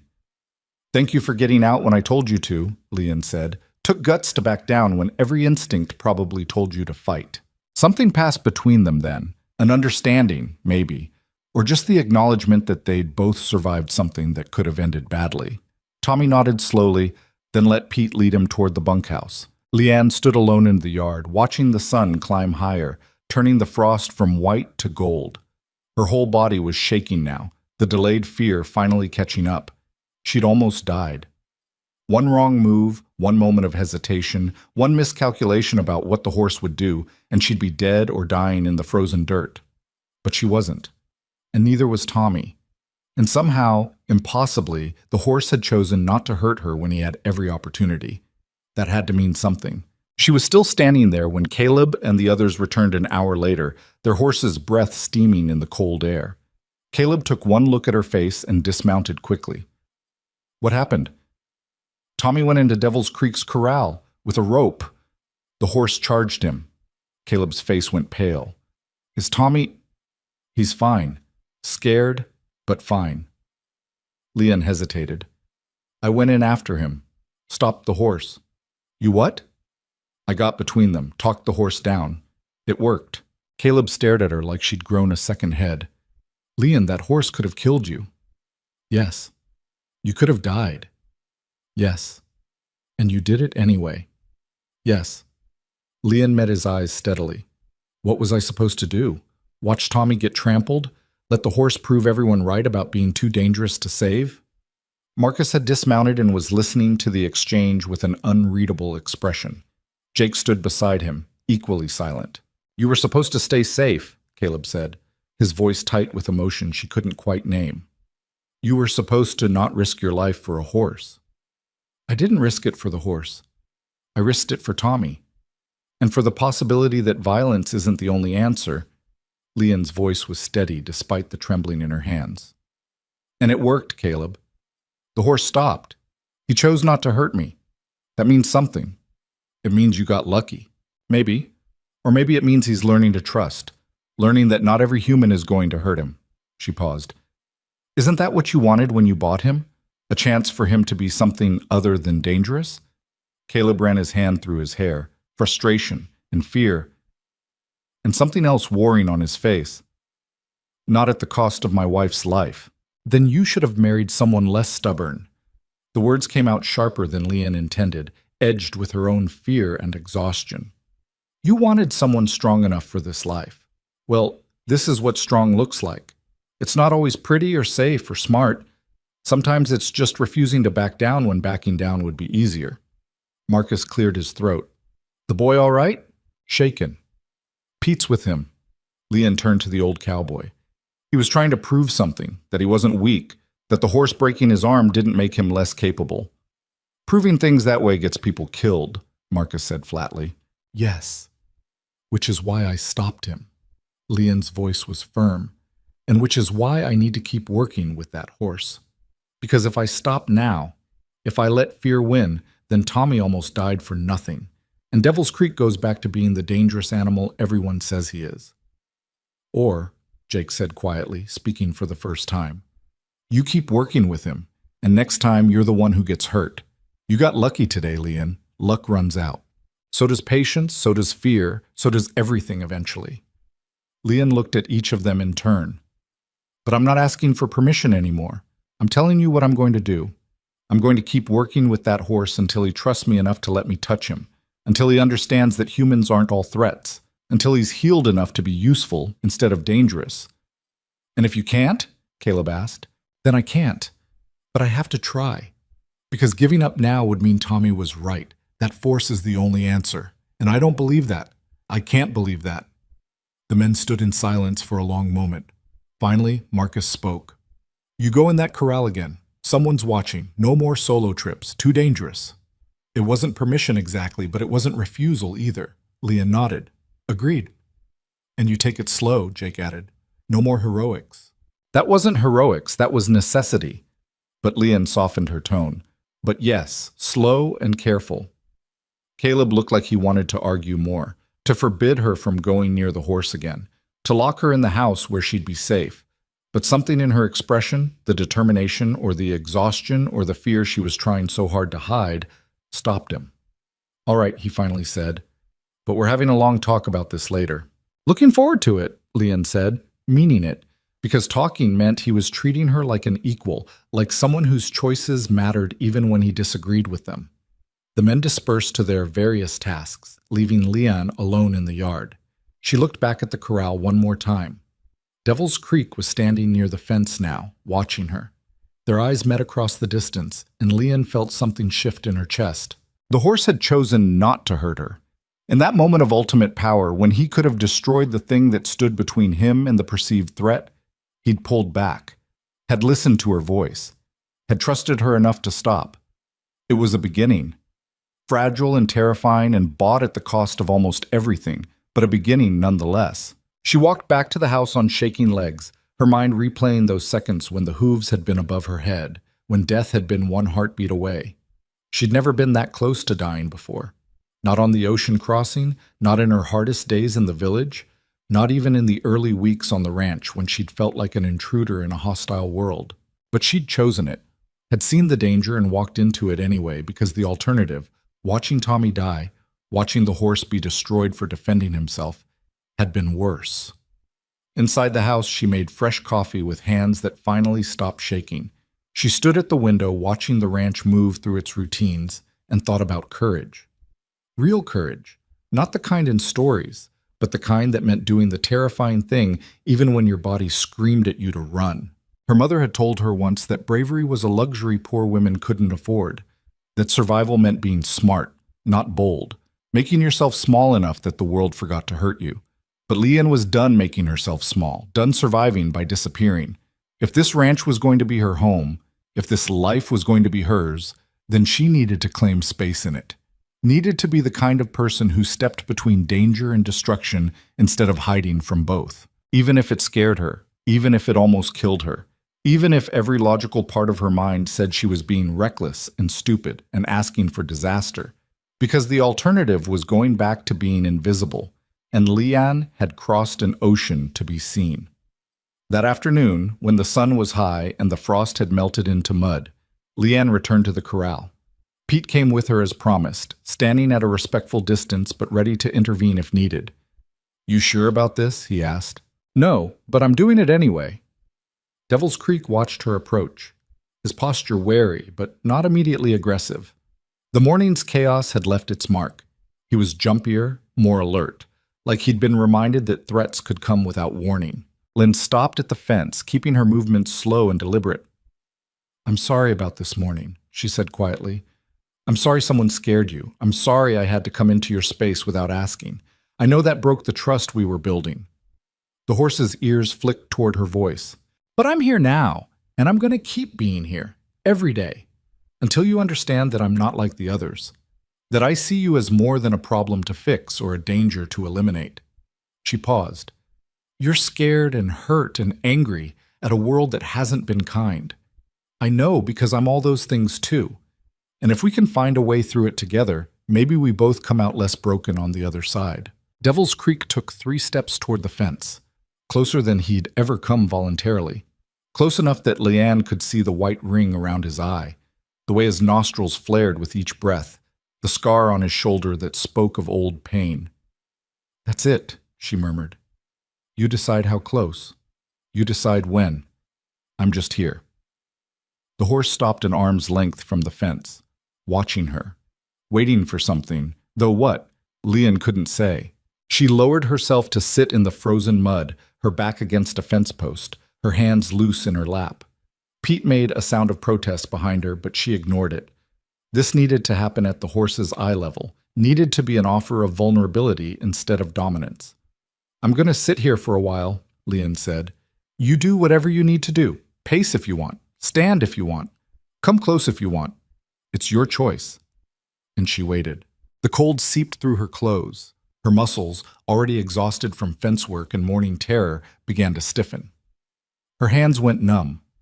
But she didn't move, didn't stand, didn't give up the position of deliberate vulnerability she'd chosen. Devil's Creek paced for a few minutes, clearly uncertain what to make of this change in routine. Then he stopped. turned, walked slowly to the fence and lowered his head to Leon's level. They stayed like that for uncounted minutes, woman and horse, separated by wood but connected by something neither could name. Not trust, not yet, but the possibility of it, hanging in the cold air like breath made visible. Finally, just as Leon thought her frozen body might refuse to move ever again, the horse did something extraordinary. He lowered his muzzle to the ground, to the space near Leon's shoulder, and breathed out slowly. A horse's version of a sigh, of release, of the tension leaving a body that had held it too long. "Yeah," Leon whispered. "I know that feeling." When she finally stood, her legs barely cooperated. Pete had to help her to her feet, had to support her weight until circulation returned and muscles remembered how to work. "That was the craziest thing I've ever seen," he said, shaking his head. "And I've seen a lot of crazy things." "Did it work?" Leon asked. "Did it look like progress to you?" "Hell if I know. I'm just a ranch hand, not a horse psychologist." But Pete's weathered face held something like respect. "But I'll say this. That animal didn't try to kill you. After the morning you both had, that's something. It was something." Leon held on to that thought as she limped back to the house, as she forced her frozen hands to work well enough to start dinner, as she moved through the evening's routines with a body that wanted nothing more than to collapse. When Caleb came in for dinner, he found her at the stove, stirring stew that was probably the simplest meal she'd ever served. He washed up without comment, sat at the table, waited. "We need to talk," he finally said. "I know. What you did this morning saved Tommy's life. Maybe saved the horse's too." Leanne kept stirring, kept her eyes on the pot. "I know it was dangerous. I know it was reckless. I know it scared you and probably made you question whether bringing me here was a mistake." "It didn't make me question that," Caleb said quietly. "It made me realize I married someone braver than I gave her credit for. And that terrifies me." Leanne looked at him then, his honest face, his worried eyes, his hands rough from a lifetime of hard work. "You wanted someone strong. I wanted a partner, someone who could stand beside me, not someone who'd run headfirst into danger." He paused. "But I'm starting to think those might be the same thing in you, that your strength and your recklessness come from the same place. Is that a problem?" "I don't know yet." Caleb's voice held honesty more than judgment. "Ask me again when I'm not still seeing you with a horse's hooves above your head." They ate in silence, the weight of the day settling over both of them. Outside, night was falling fast, the temperature dropping with it. Winter was coming whether they were ready or not. And inside, two people who'd married as strangers were slowly learning what it meant to be partners in a life that was harder and stranger than either had imagined. Later that night, long after the dishes were washed and the lamps turned low, Leon lay awake listening to the wind test the corners of the house. Beside her, Caleb's breathing had settled into the deep rhythm of sleep, but rest wouldn't come for her. Every time she closed her eyes, she saw the horse's hooves suspended above her head, felt that split second of absolute certainty that she was about to die. She slipped out of bed carefully and padded to the window.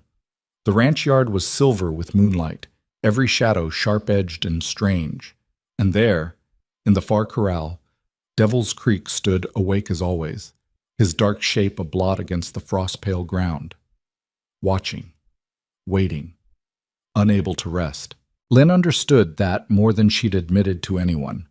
The sleepless nights, the constant vigilance, the feeling that letting your guard down even for a moment would invite disaster. She'd felt it on the ship crossing the Pacific, surrounded by strangers in a metal box on an endless sea. She'd felt it her first weeks on the ranch, knowing that one mistake could confirm every doubt the hands harbored about her. And she felt it now, after nearly dying, after proving she could be reckless and brave in equal measure. The difference was, she was learning to live with it. Learning that fear didn't have to mean paralysis. That courage wasn't the absence of terror, but the choice to act despite it. The horse was learning too, slower, more painfully, but learning nonetheless. She must have stood there longer than she realized, because when Caleb's voice came from the bed, rough with sleep, she startled. "You all right?" "Can't sleep." He was quiet for a moment, then the mattress creaked as he sat up. "Come here." Leanne returned to bed, let Caleb pull her close. His body was warm, solid, real in a way that anchored her to something beyond fear and memory. "Tell me about the village," he said quietly. about your father and the dog. Why? Because I want to understand where you learned to do what you did today, where that kind of certainty comes from. Leanne was silent for a long time, organizing thoughts she rarely let herself examine. My father wasn't a brave man by most measures. He was a fisherman who did the same work his father had done, who never questioned the way things were. But he had this quality. He could see when something was hurting and respond to that hurt with patience instead of force. The dog. The dog, yes, but also me. Her voice caught slightly. When I was 12, there was a boy in the village. Older, stronger. He cornered me one day near the docks, said things that made my skin crawl. When I fought back, scratched his face, he hit me hard enough that I saw stars, told me girls who fought got what they deserved. Caleb's arms tightened around her. I ran home crying. My mother said I shouldn't have been alone near the docks, that I'd brought shame on our family, that I needed to learn to be quieter, smaller, less likely to provoke. But my father... Leanne paused, remembering. My father said nothing for a long time. Then he took me out in the boat, just the two of us. We sat in the water while the sun went down, and he said, "The ocean doesn't apologize for being powerful. It doesn't make itself smaller so boats feel safe. It just is what it is, and we learn to respect that or we drown." Wise man. Maybe, or maybe just tired of watching women shrink themselves. Leanne shifted to look at Caleb's face in the darkness. He told me that day that I had two choices. I could let that boy's violence teach me to be afraid, to make myself small and quiet and forgettable, or I could let it teach me that some people would always see my strength as a threat, and I could choose to be strong anyway. You chose strong. I chose stubborn. Strong came later, after a lot of practice. She smiled slightly. The boy's family wanted my father to punish me for scarring their son's face.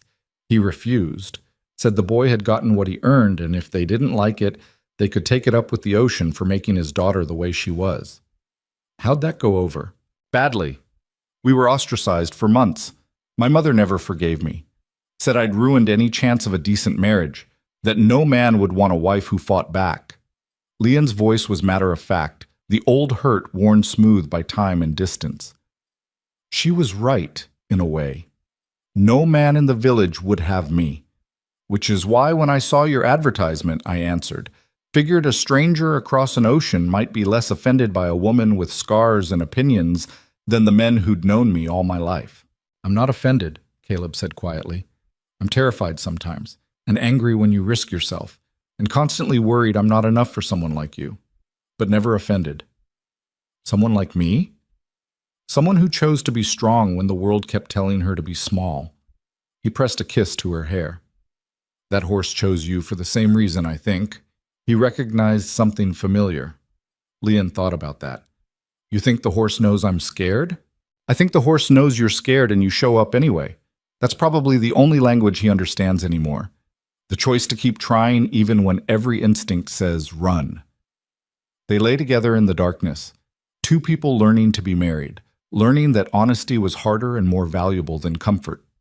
Outside, the wind picked up, rattling the windows with the promise of winter's approach.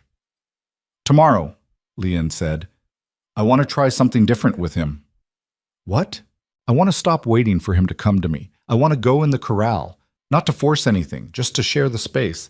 Let him get used to my presence inside his territory instead of always outside it. Caleb was quiet for so long that Leanne thought he might have fallen back asleep. Then, that's what got Tommy hurt. Tommy went in aggressive, with a rope and an agenda. I'll go in empty-handed, with nothing but patience. She felt Caleb's resistance in the tension of his body. I need to do this, Caleb. For the horse, yes, but also for myself. I need to prove that what happened this morning wasn't just luck or instinct, that I actually understand something about fear and trust that might help. And if you're wrong, then I'm wrong, but I'd rather fail trying than succeed at staying safe. She turned to face him fully. You chose someone who crossed an ocean to marry a stranger. That wasn't the choice of someone who prioritizes safety. No, Caleb admitted. No, it wasn't. Another long pause. I'll be there, right outside the corral, for sign of trouble. You pull me out, I know. Leanne kissed him, brief and fierce. Thank you for letting me try. I'm not sure letting is the right word. More like accepting I can't stop you. That's love too, Leon said. Accepting someone as they are instead of trying to reshape them into something safer. This time, when she closed her eyes, sleep came easier. Not dreamless, her mind replayed the morning's terror in fragments and flashes, but deep enough to rest. And when she woke before dawn, Caleb was already up, coffee made, her warmest clothes laid out on the chair. They didn't talk much over breakfast. Some mornings were like that, companionable silence replacing words. But when Lion rose to leave, Caleb caught her hand. Be careful, he said. Always. Leanne, I mean it. I know. I will be. She squeezed his hand. I'm not trying to be reckless. I'm trying to be deliberate. There's a difference. The difference being, reckless is acting without thought. Deliberate is acting despite fear after careful thought. She smiled slightly. I'm terrified, Caleb. Every time I go near that horse, I'm scared. But I think he needs to see that someone can be afraid and still choose trust, because that's what I'm asking him to do. Outside, the morning was brutally cold. Frost had given way to a thin skiff of snow overnight, just enough to make the world look clean and new. Leon's breath clouded white as she crossed the yard to where Pete was already waiting by the corral, stamping his feet against the cold. You sure about this? He asked, for the second time in as many days. No, but I'm doing it anyway. Devil's Creek was at the far end of the corral, watching their approach with that hyper-alert posture that meant he'd probably been awake all night. When he saw Leanne, his ears came forward slightly, not relaxed but interested, tracking her movement. Leanne stopped at the gate, her hand on the latch, but not opening it yet. I'm coming in, she said, loud enough for the horse to hear. Not to chase you, not to catch you, just to be in the same space. You can stay on your side, I'll stay on mine. We're just practicing being near each other. Pete shook his head. You know he can't understand English. Maybe not the words, but he understands tone, intent, and I need to hear myself say it, even if he doesn't comprehend every word.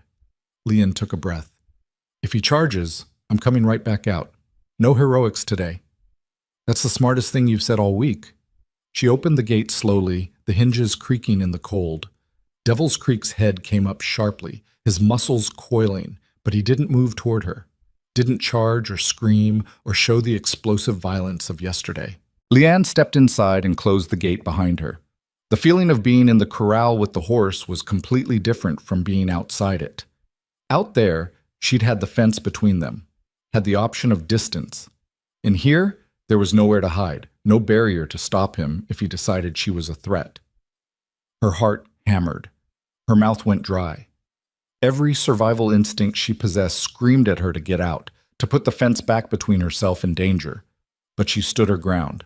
Okay, she said quietly. Here we are. Both of us scared, both of us trying to figure this out. Devil's Creek took 2 steps toward her, then stopped. His nostrils flared, scenting the air. Reading her fear, probably. Horses were good at that. They could smell adrenaline, could sense the chemical changes that came with terror. Leanne forced herself to breathe slowly, deeply. She couldn't eliminate the fear, but she could stop feeding it with shallow, panicked breaths. Could show the horse that fear didn't have to mean fight or flight. I'm just going to stand here, she continued, using her voice as much to calm herself as the horse. And you can do whatever you need to do. Pace if you want. Come closer if you want. Move away if you want. This is your space. I'm just visiting. The horse stood very still for a long moment, as if he couldn't quite believe she wasn't going to chase him, or corner him, or force some kind of confrontation. Then, slowly, he lowered his head and took a single bite of the hay scattered on the ground. Not because he was hungry, Leon suspected, but because eating was what horses did when they started to relax, when they felt safe enough to engage in normal behaviors instead of constant vigilance. It was progress. Tiny, fragile, but real. Lion eased herself down to sit in the snow, moving slowly so as not to startle him. The cold immediately soaked through her clothes, but she ignored it. This needed to happen at a level that wasn't looming, wasn't dominant, wasn't threatening. Devil's Creek watched her lower herself to the ground, his ears swiveling forward with what might have been curiosity. Then he took another bite of hay. Another. His tail swished once, not in agitation, but in the absent way horses moved when they were thinking. They stayed like that for what felt like hours, but was probably only 30 minutes. Woman sitting in snow, horse pretending to eat while surreptitiously watching her. The sun climbed higher, burning off some of the cold, but not much. Leanne's legs went numb. Her hands started to lose feeling despite her gloves. But she didn't move, didn't push, just existed in the same space as the horse, showing him that presence didn't have to equal threat. Finally, when her body was screaming at her to stand, to move, to do something other than freeze to death in a corral, Devil's Creek did something remarkable.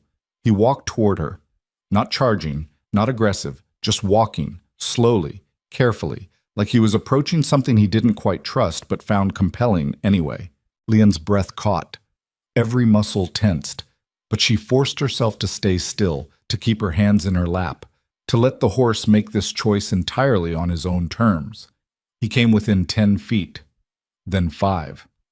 Then close enough that she could see the frost forming on his whiskers, could hear the sound of his breathing, could smell the warm horse scent of him. "Hey," she whispered. "Hey, brave boy. Look at you making choices." Devil's Creek lowered his head to her level. His dark eyes met hers, and Leanne saw something in them she hadn't seen before. Not trust exactly, but consideration. Like he was actively trying to understand what she was, instead of just reacting to her presence. She didn't reach out, didn't move, just held his gaze and let him look his fill. Then, in a gesture so unexpected it made Leon's eyes sting, the horse extended his muzzle and blew softly on her face. Warm breath in the cold air, the horse equivalent of a handshake, a greeting, an acknowledgement. "Yeah," Leanne said, her voice breaking slightly. "I see you too." For 30 seconds, maybe a minute, they stayed like that. Close enough to touch, but not touching. Close enough for violence, but choosing stillness. Two scared, stubborn creatures finding something like understanding in the space between fear and trust. Then Devil's Creek lifted his head, turned, and walked away. Not fleeing, just done with the interaction on his own terms. He moved to the far side of the corral and resumed his pacing, but it looked different now, less frantic, less desperate. Lynn sat for another few minutes, letting the enormity of what had just happened sink in. Then she stood on numb legs and made her way to the gate.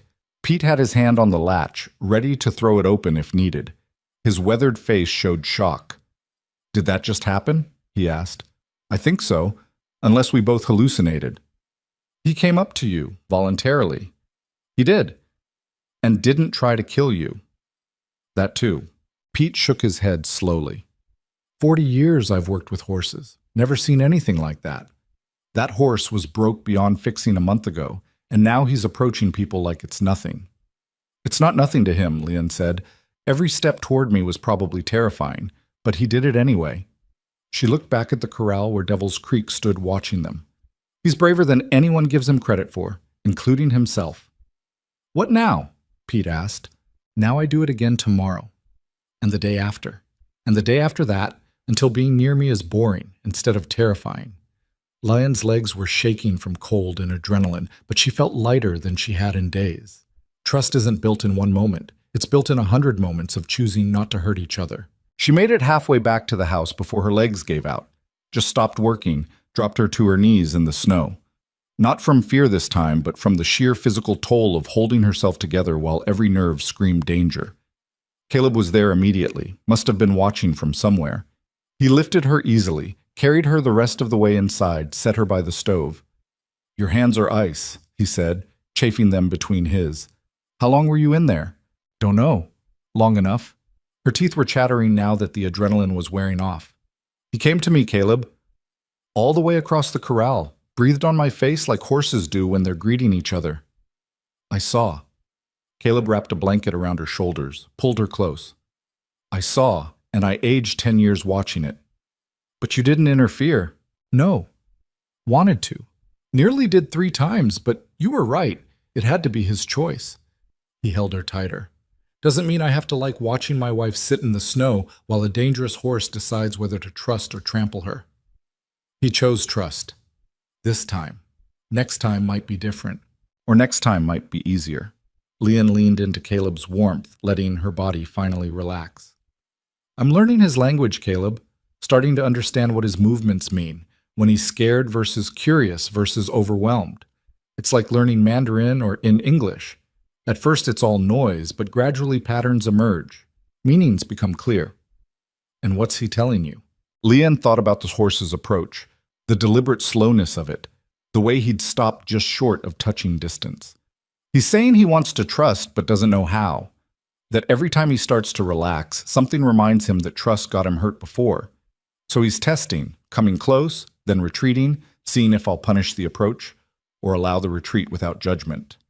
What are you telling him back? That I'll be here regardless. That his fear doesn't make him broken. That healing doesn't have a timeline. She pulled back to look at Caleb's face. Same things I'm trying to tell myself. Understanding flickered in his eyes. You're not just training the horse. No. I'm training myself to believe that being scared doesn't mean being weak. That you can be terrified and still show up. That trust is worth the risk even when risk has teeth and hooves. Her voice was steady despite the emotion behind it. And maybe if I can convince the horse, I'll start convincing myself too. Caleb kissed her forehead, her cheek, her mouth. You're the strongest person I know, he said quietly, and the most terrifying. And I'm grateful every day that you chose this life. Even when I'm risking my neck? Especially then, because it means you care enough about something to fight for it. He stood, pulled her up with him. But right now you're getting warm food and hot tea, and you're resting until feeling returns to all your extremities. Leanne didn't argue. She let Caleb fuss, let him make her tea and toast, let him wrap her in blankets until she looked ridiculous. Because this was partnership too. Letting someone care for you when you'd spent all your strength caring for something else. The rest of the day passed in a blur of warmth and rest. Leanne dozed by the fire, her body finally demanding the sleep she'd denied it the night before. When she woke, it was late afternoon, the light already fading toward evening. She found Marcus in the barn, mending tack. He looked up when she entered, his expression carefully neutral. Heard you had a breakthrough with the horse, he said. Maybe. Or maybe just one good moment in a sea of difficult ones. Marcus nodded slowly. That's ranch work. That's life, really. You take the good moments when they come and try not to let the hard ones break you. Is that your way of saying I'm doing okay? It's my way of saying I was wrong about you. He set down the bridle he'd been working on. Thought Caleb was making a mistake, bringing in a foreign wife who didn't know ranch ways. Thought you'd last a month before running back to wherever you came from. I'm stubborn. Yeah, that you are, like... Marcus's weathered face creased into something that might have been a smile. But you're also learning fast, working hard, and not making excuses when things get difficult. That's worth more than knowing ranch ways from birth. Coming from Marcus, it was practically a declaration of love. Leanne felt something warm settle in her chest. Thank you. That means a lot. Don't let it go to your head. You're still green as grass about half of ranch work. But his tone was fond now, gruff but genuine. Just means you've got room to grow instead of thinking you know everything already. I definitely don't know everything. Good. Day you think you do is the day you stop learning. He picked up the bridle again, his hands moving with the muscle memory of decades. That horse is lucky to have you. Probably doesn't know it yet, but he is. I'm lucky to have him too. He's teaching me things I didn't know I needed to learn. Like what? Like how to be patient with myself. How to recognize that healing isn't linear. How to show up for something even when I'm terrified.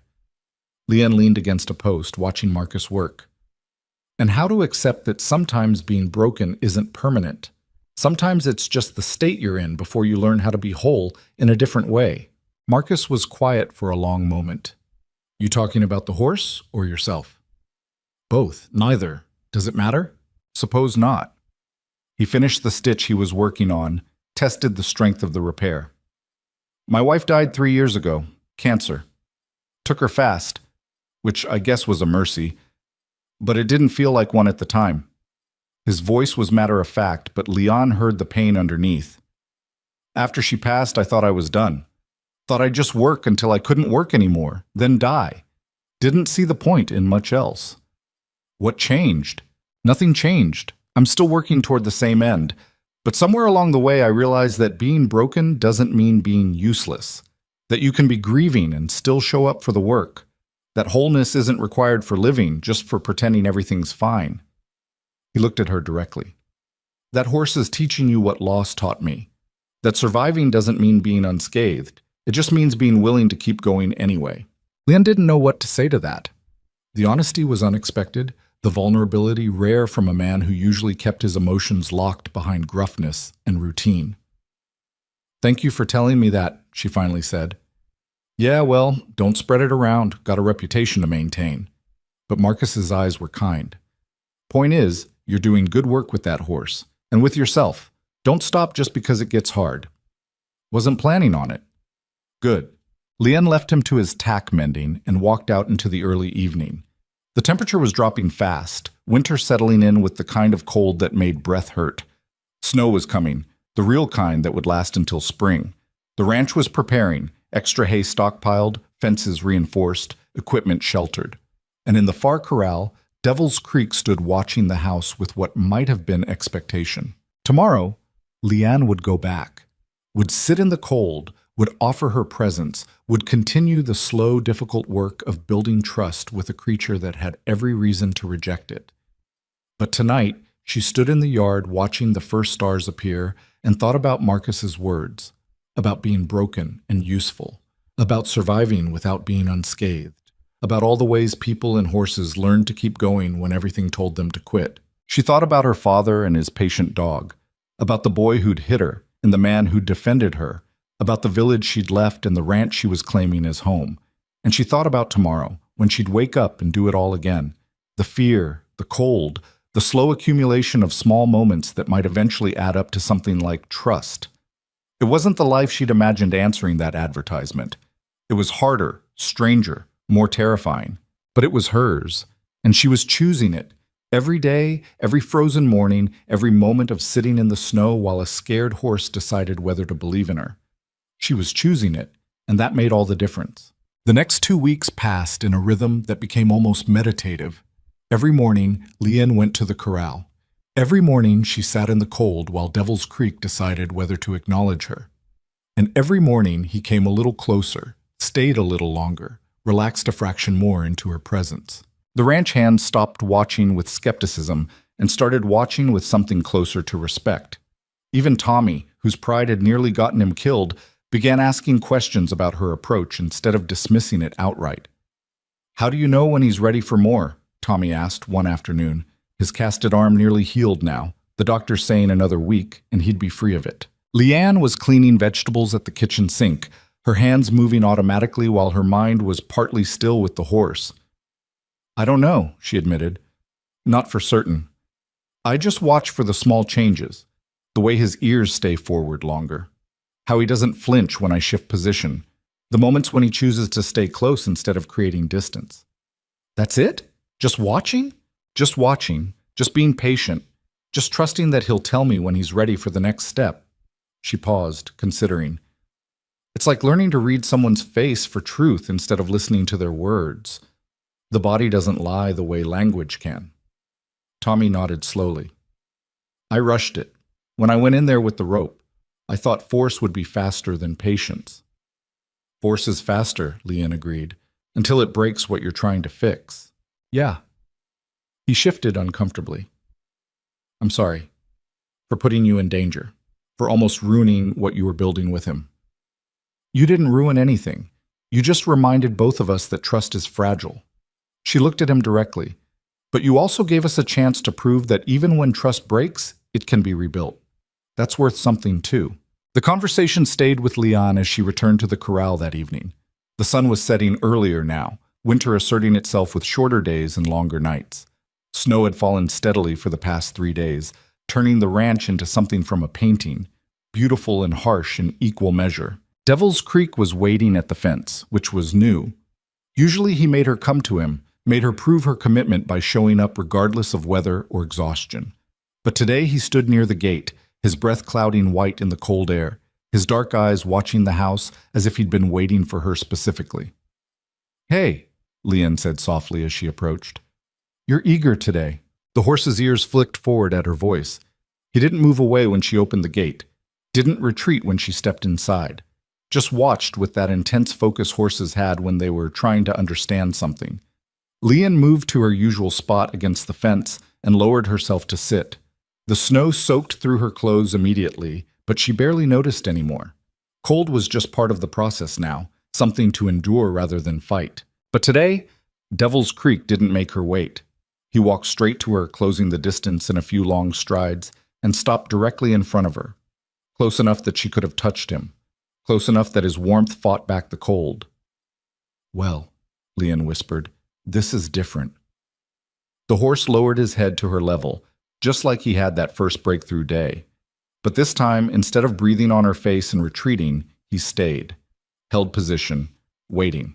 Leon's heart was hammering. This felt like a threshold, a moment that could tip either way into progress or disaster. She kept her hands in her lap, kept her breathing steady, kept every muscle relaxed despite the adrenaline flooding her system. "You're so close," she murmured. "Closer than you've ever been. What do you need from me, brave boy? What are you trying to tell me?" Devil's Creek shifted his weight, and Lion suddenly understood. He wasn't just approaching, he was offering, giving her the opportunity to close the final distance if she chose to. The choice to touch or not touch was hers. Her hands were shaking as she slowly, incrementally raised one from her lap. The movement was so gradual it barely qualified as motion. Devil's Creek's eyes tracked it, his ears swiveling, his entire body poised for flight. But he didn't move away. "I'm going to touch you now," Leon said quietly. "Just my hand on your nose, nothing more. And if you don't like it, you can leave. No punishment, no forcing, no judgment, just your choice." She extended her hand the final few inches, and her palm met the warm velvet of the horse's muzzle. The contact was electric. Devil's Creek's entire body tensed, every muscle coiling, and Lion thought for sure he'd bolt. But he held steady. Let her hand rest against his face. Let her touch him despite every instinct that probably screamed danger. "Good boy," Leon breathed. "Such a good, brave boy. You're doing so well." They stayed like that for maybe 30 seconds. Woman's hand on horse's face, both of them trembling with the enormity of this small gesture. Then Devil's Creek exhaled slowly, a release of tension that Lion felt in her own body, and pushed gently into her palm. Not aggressive, seeking, like he'd forgotten what gentle touch felt like and was trying to remember. Leon's eyes stung with tears that had nothing to do with the cold. She kept her hand steady, kept her touch light. Let the horse lean into the contact as much or as little as he wanted. "I see you," she whispered. "I see how hard this is. I see you choosing trust even though trust hurt you before.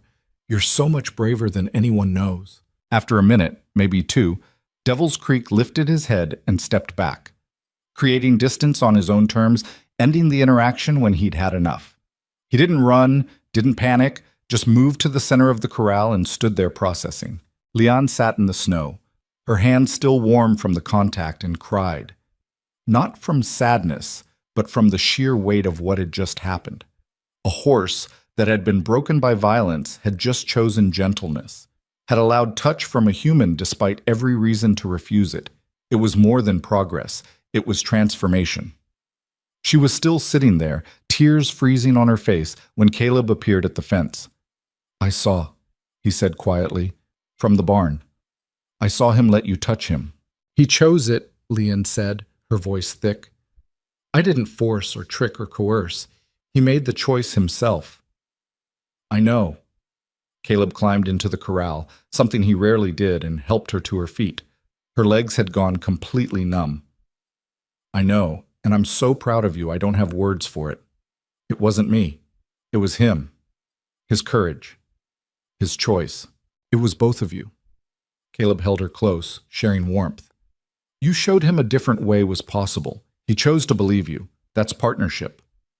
They stood together in the snow while Devil's Creek watched from a distance.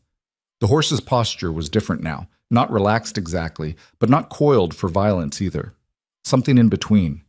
Something like a creature beginning to remember that the world could hold gentleness alongside danger. That night the ranch gathered for dinner.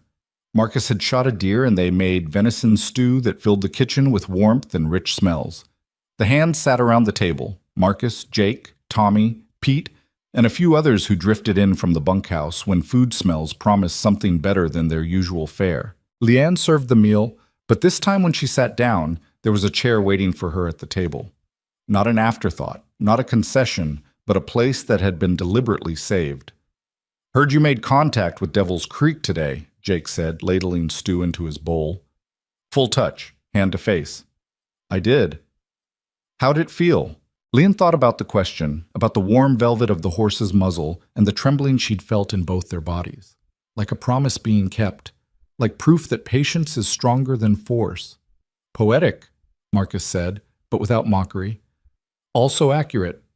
That horse was minutes from being put down a month ago. Now he's accepting touch. That's not luck. That's skill." "It's understanding," Leon corrected gently. "Understanding that fear makes creatures dangerous, but it doesn't make them irredeemable. And that healing happens on its own timeline, not ours." Tommy cleared his throat. "I learned something from watching you work with him. About myself, I guess."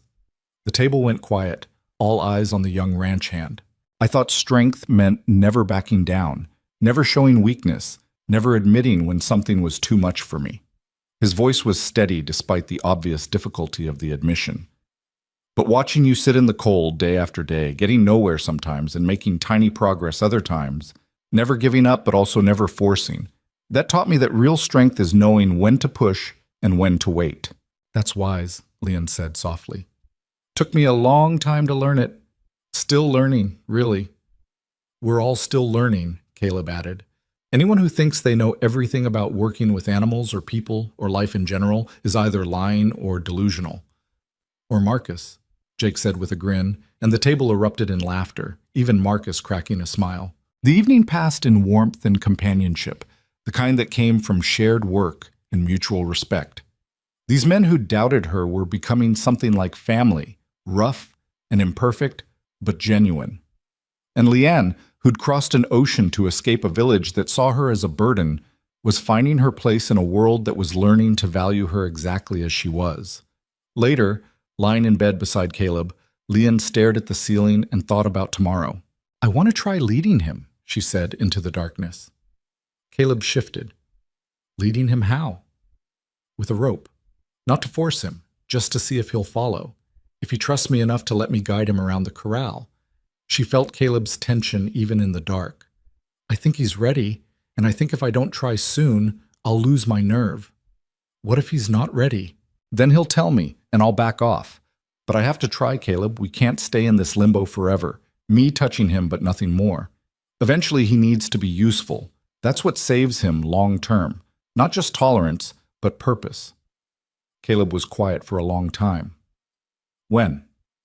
"Tomorrow, if the weather holds." "I'll be there." "I know." But the weather didn't hold. A storm rolled in overnight, dumping 2 feet of snow and bringing winds that howled like living things. The ranch shut down to essential work only, feeding animals, keeping paths clear, making sure nothing froze that couldn't afford to freeze. Leanne spent the day cooking, baking bread, and preparing meals that would last, keeping the stove hot so the house stayed warm.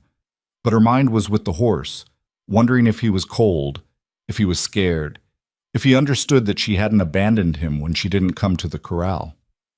The storm lasted 3 days. 3 days of being housebound, of watching the world turn white beyond the windows, of the ranch becoming an island in a sea of snow. When the weather finally broke, Leanne was out the door before breakfast was fully prepared, leaving Caleb to finish the coffee while she fought through snowdrifts to reach the far corral. Devil's Creek was standing near the fence, covered in snow but otherwise fine. When he saw her, his head came up sharply, and he whinnied, the first sound she'd heard him make that wasn't a scream of rage or terror. It sounded almost like a greeting. "I'm sorry," Leanne called out, fighting her way through the snow. "I'm sorry I couldn't come. The storm was too bad. But I'm here now. I didn't forget you."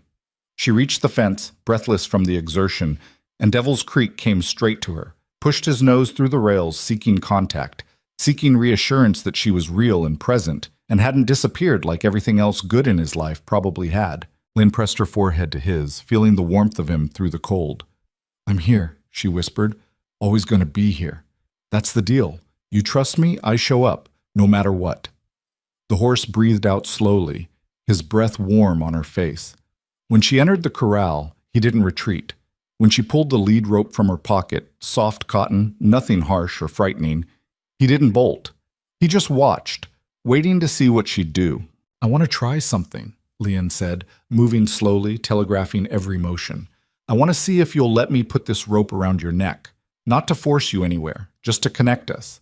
And then maybe, if you're okay with it, we'll walk together. Just around the corral. You and me, practicing moving as a team. She approached slowly, the rope loose in her hands. Devil's Creek's muscles tensed. His eyes showed white around the edges, but he didn't move away. Didn't charge. Just stood there trembling as Leon got close enough to touch. That's it, she murmured. You're doing so well. You're so brave. She lifted the rope slowly, giving him every opportunity to refuse, to run, to reject this new step. But Devil's Creek held still, held steady, and let her loop the soft cotton around his neck. The moment the rope settled into place, the horse's entire body went rigid. His breathing accelerated. His eyes went wild. And Leon knew she had maybe 5 seconds before he panicked completely. Easy, she said firmly. Easy now. It's just rope. Just connection. Doesn't mean pain. Doesn't mean force. She kept her voice rhythmic, steady, anchoring. Breathe with me. In and out.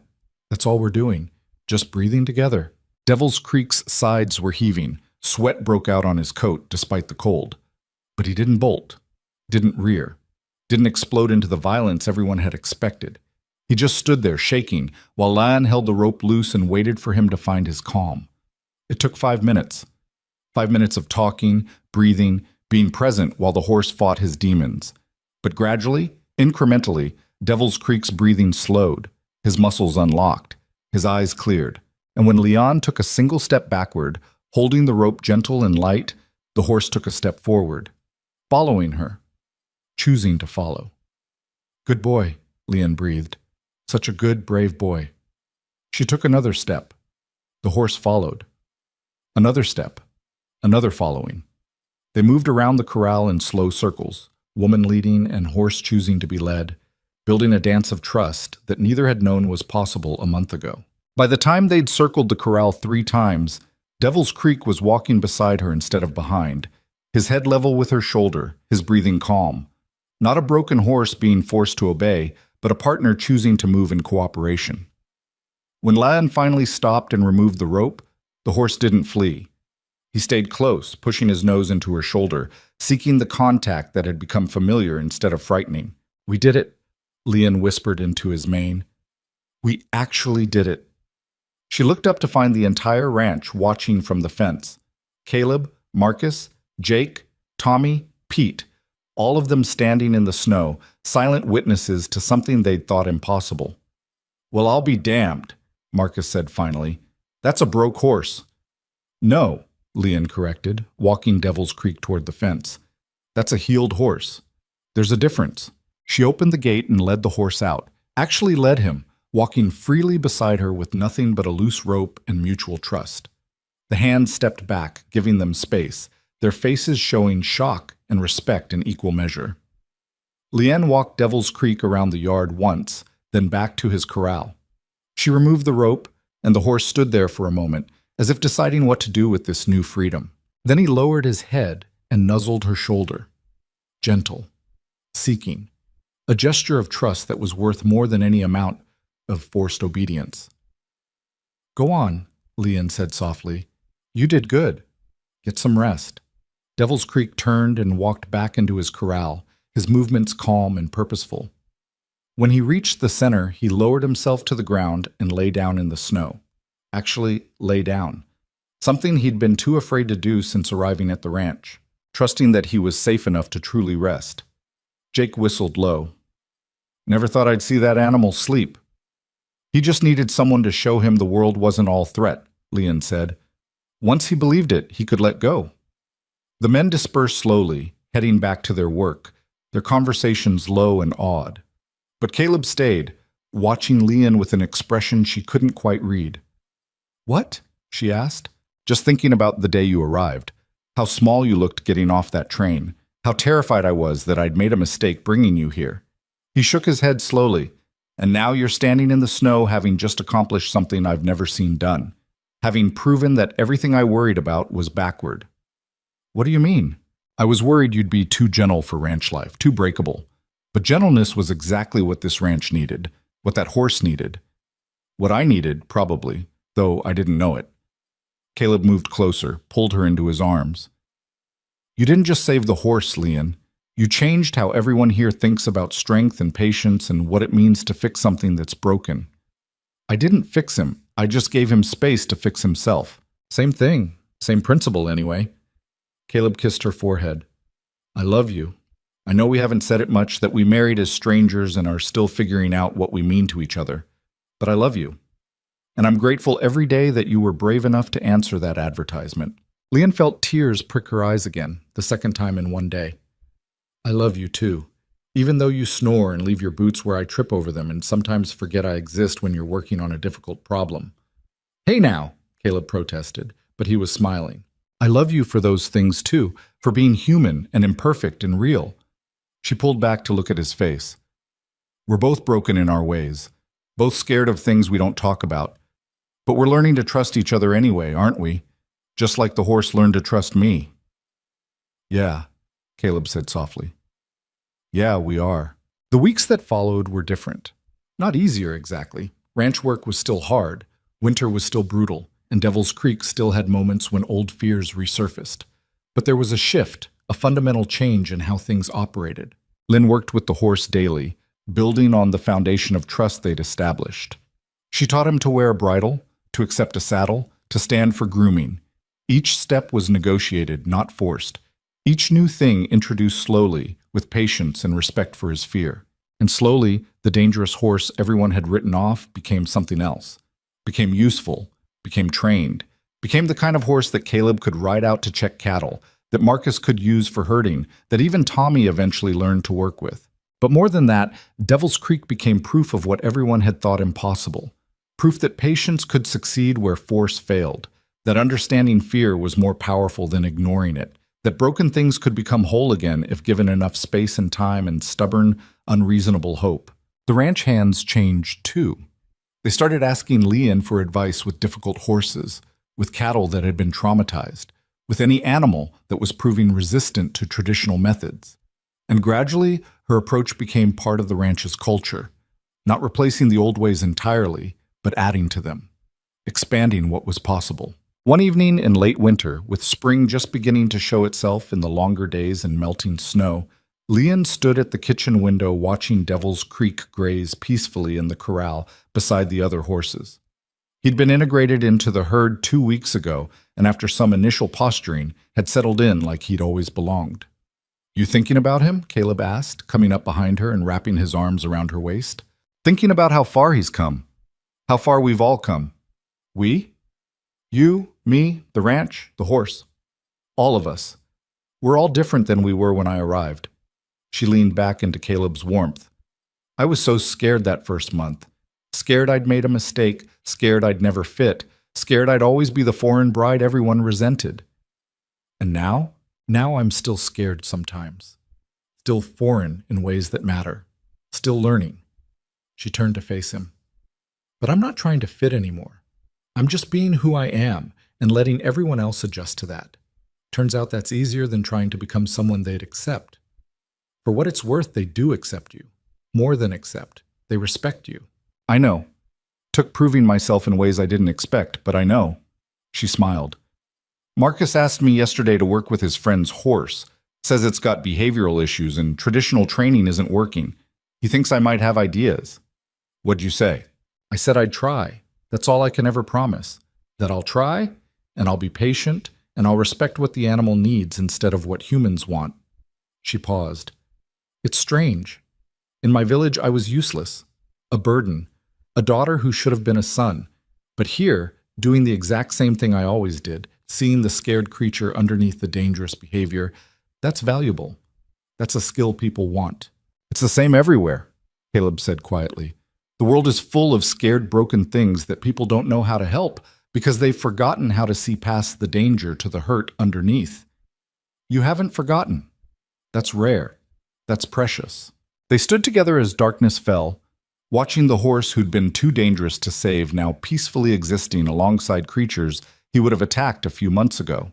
And Leon thought about her father's dog, about the patience he'd shown when everyone else wanted quick solutions, about how that lesson had traveled across an ocean and found new expression in Montana snow and ranch work, and a marriage built on gradual understanding. Some things couldn't be rushed.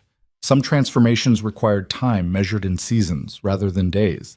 Some forms of healing needed space and patience, and the willingness to show up consistently even when progress was invisible. The horse had taught her that. The ranch had taught her that. Caleb had taught her that. And now she was teaching it to others, spreading the understanding that gentleness was a form of strength, that patience was a kind of power, that broken didn't mean irredeemable. It wasn't the life she'd imagined when she'd answered that advertisement. It was harder, colder, more challenging, but it was also richer, deeper, more meaningful. It was a life where she mattered, where her particular way of seeing the world was valuable instead of burdensome. It was a life she'd chosen and continued choosing. Every frozen morning, every difficult moment, every time fear whispered that she should quit while she was ahead, she chose it, chose the challenge and the cold, and the constant work of building trust with creatures, human and animal, who had every reason to doubt. And in choosing it, she'd become someone she barely recognized from the scared woman who'd stepped off the train 2 months ago. Someone stronger, braver, more certain of her place in the world. The ranch had needed someone willing to see past danger to the herd underneath. The horse had needed someone patient enough to wait for healing instead of forcing compliance. Caleb had needed a partner who could hold her own in a life that didn't make space for weakness. And Leon had needed all of them, the ranch, the horse, the man, the challenge, to discover that the qualities her village had seen as flaws were actually the exact things that would allow her to thrive in this strange new world. She'd crossed an ocean to escape being invisible, and she'd found a place where her particular way of being visible was exactly what was needed. That was worth all the cold mornings and frozen hands and moments of pure terror when hooves hung above her head. That was worth everything. Outside, Devil's Creek lifted his head from grazing and looked toward the house, toward the window where Leon stood. And even from a distance, she could see the change in his posture, the relaxation, the trust. He'd learned that humans could be safe, that presence didn't always mean pain, that trust, once broken, could be rebuilt through patience and consistency and stubborn refusal to give up. And in teaching him that, Leon had learned the same lessons about herself. Some journeys started with fear and ended with trust. Some transformations happened so slowly you almost missed them until you looked back and realized how far you'd come. Some broken things healed, some scared creatures learned to rest.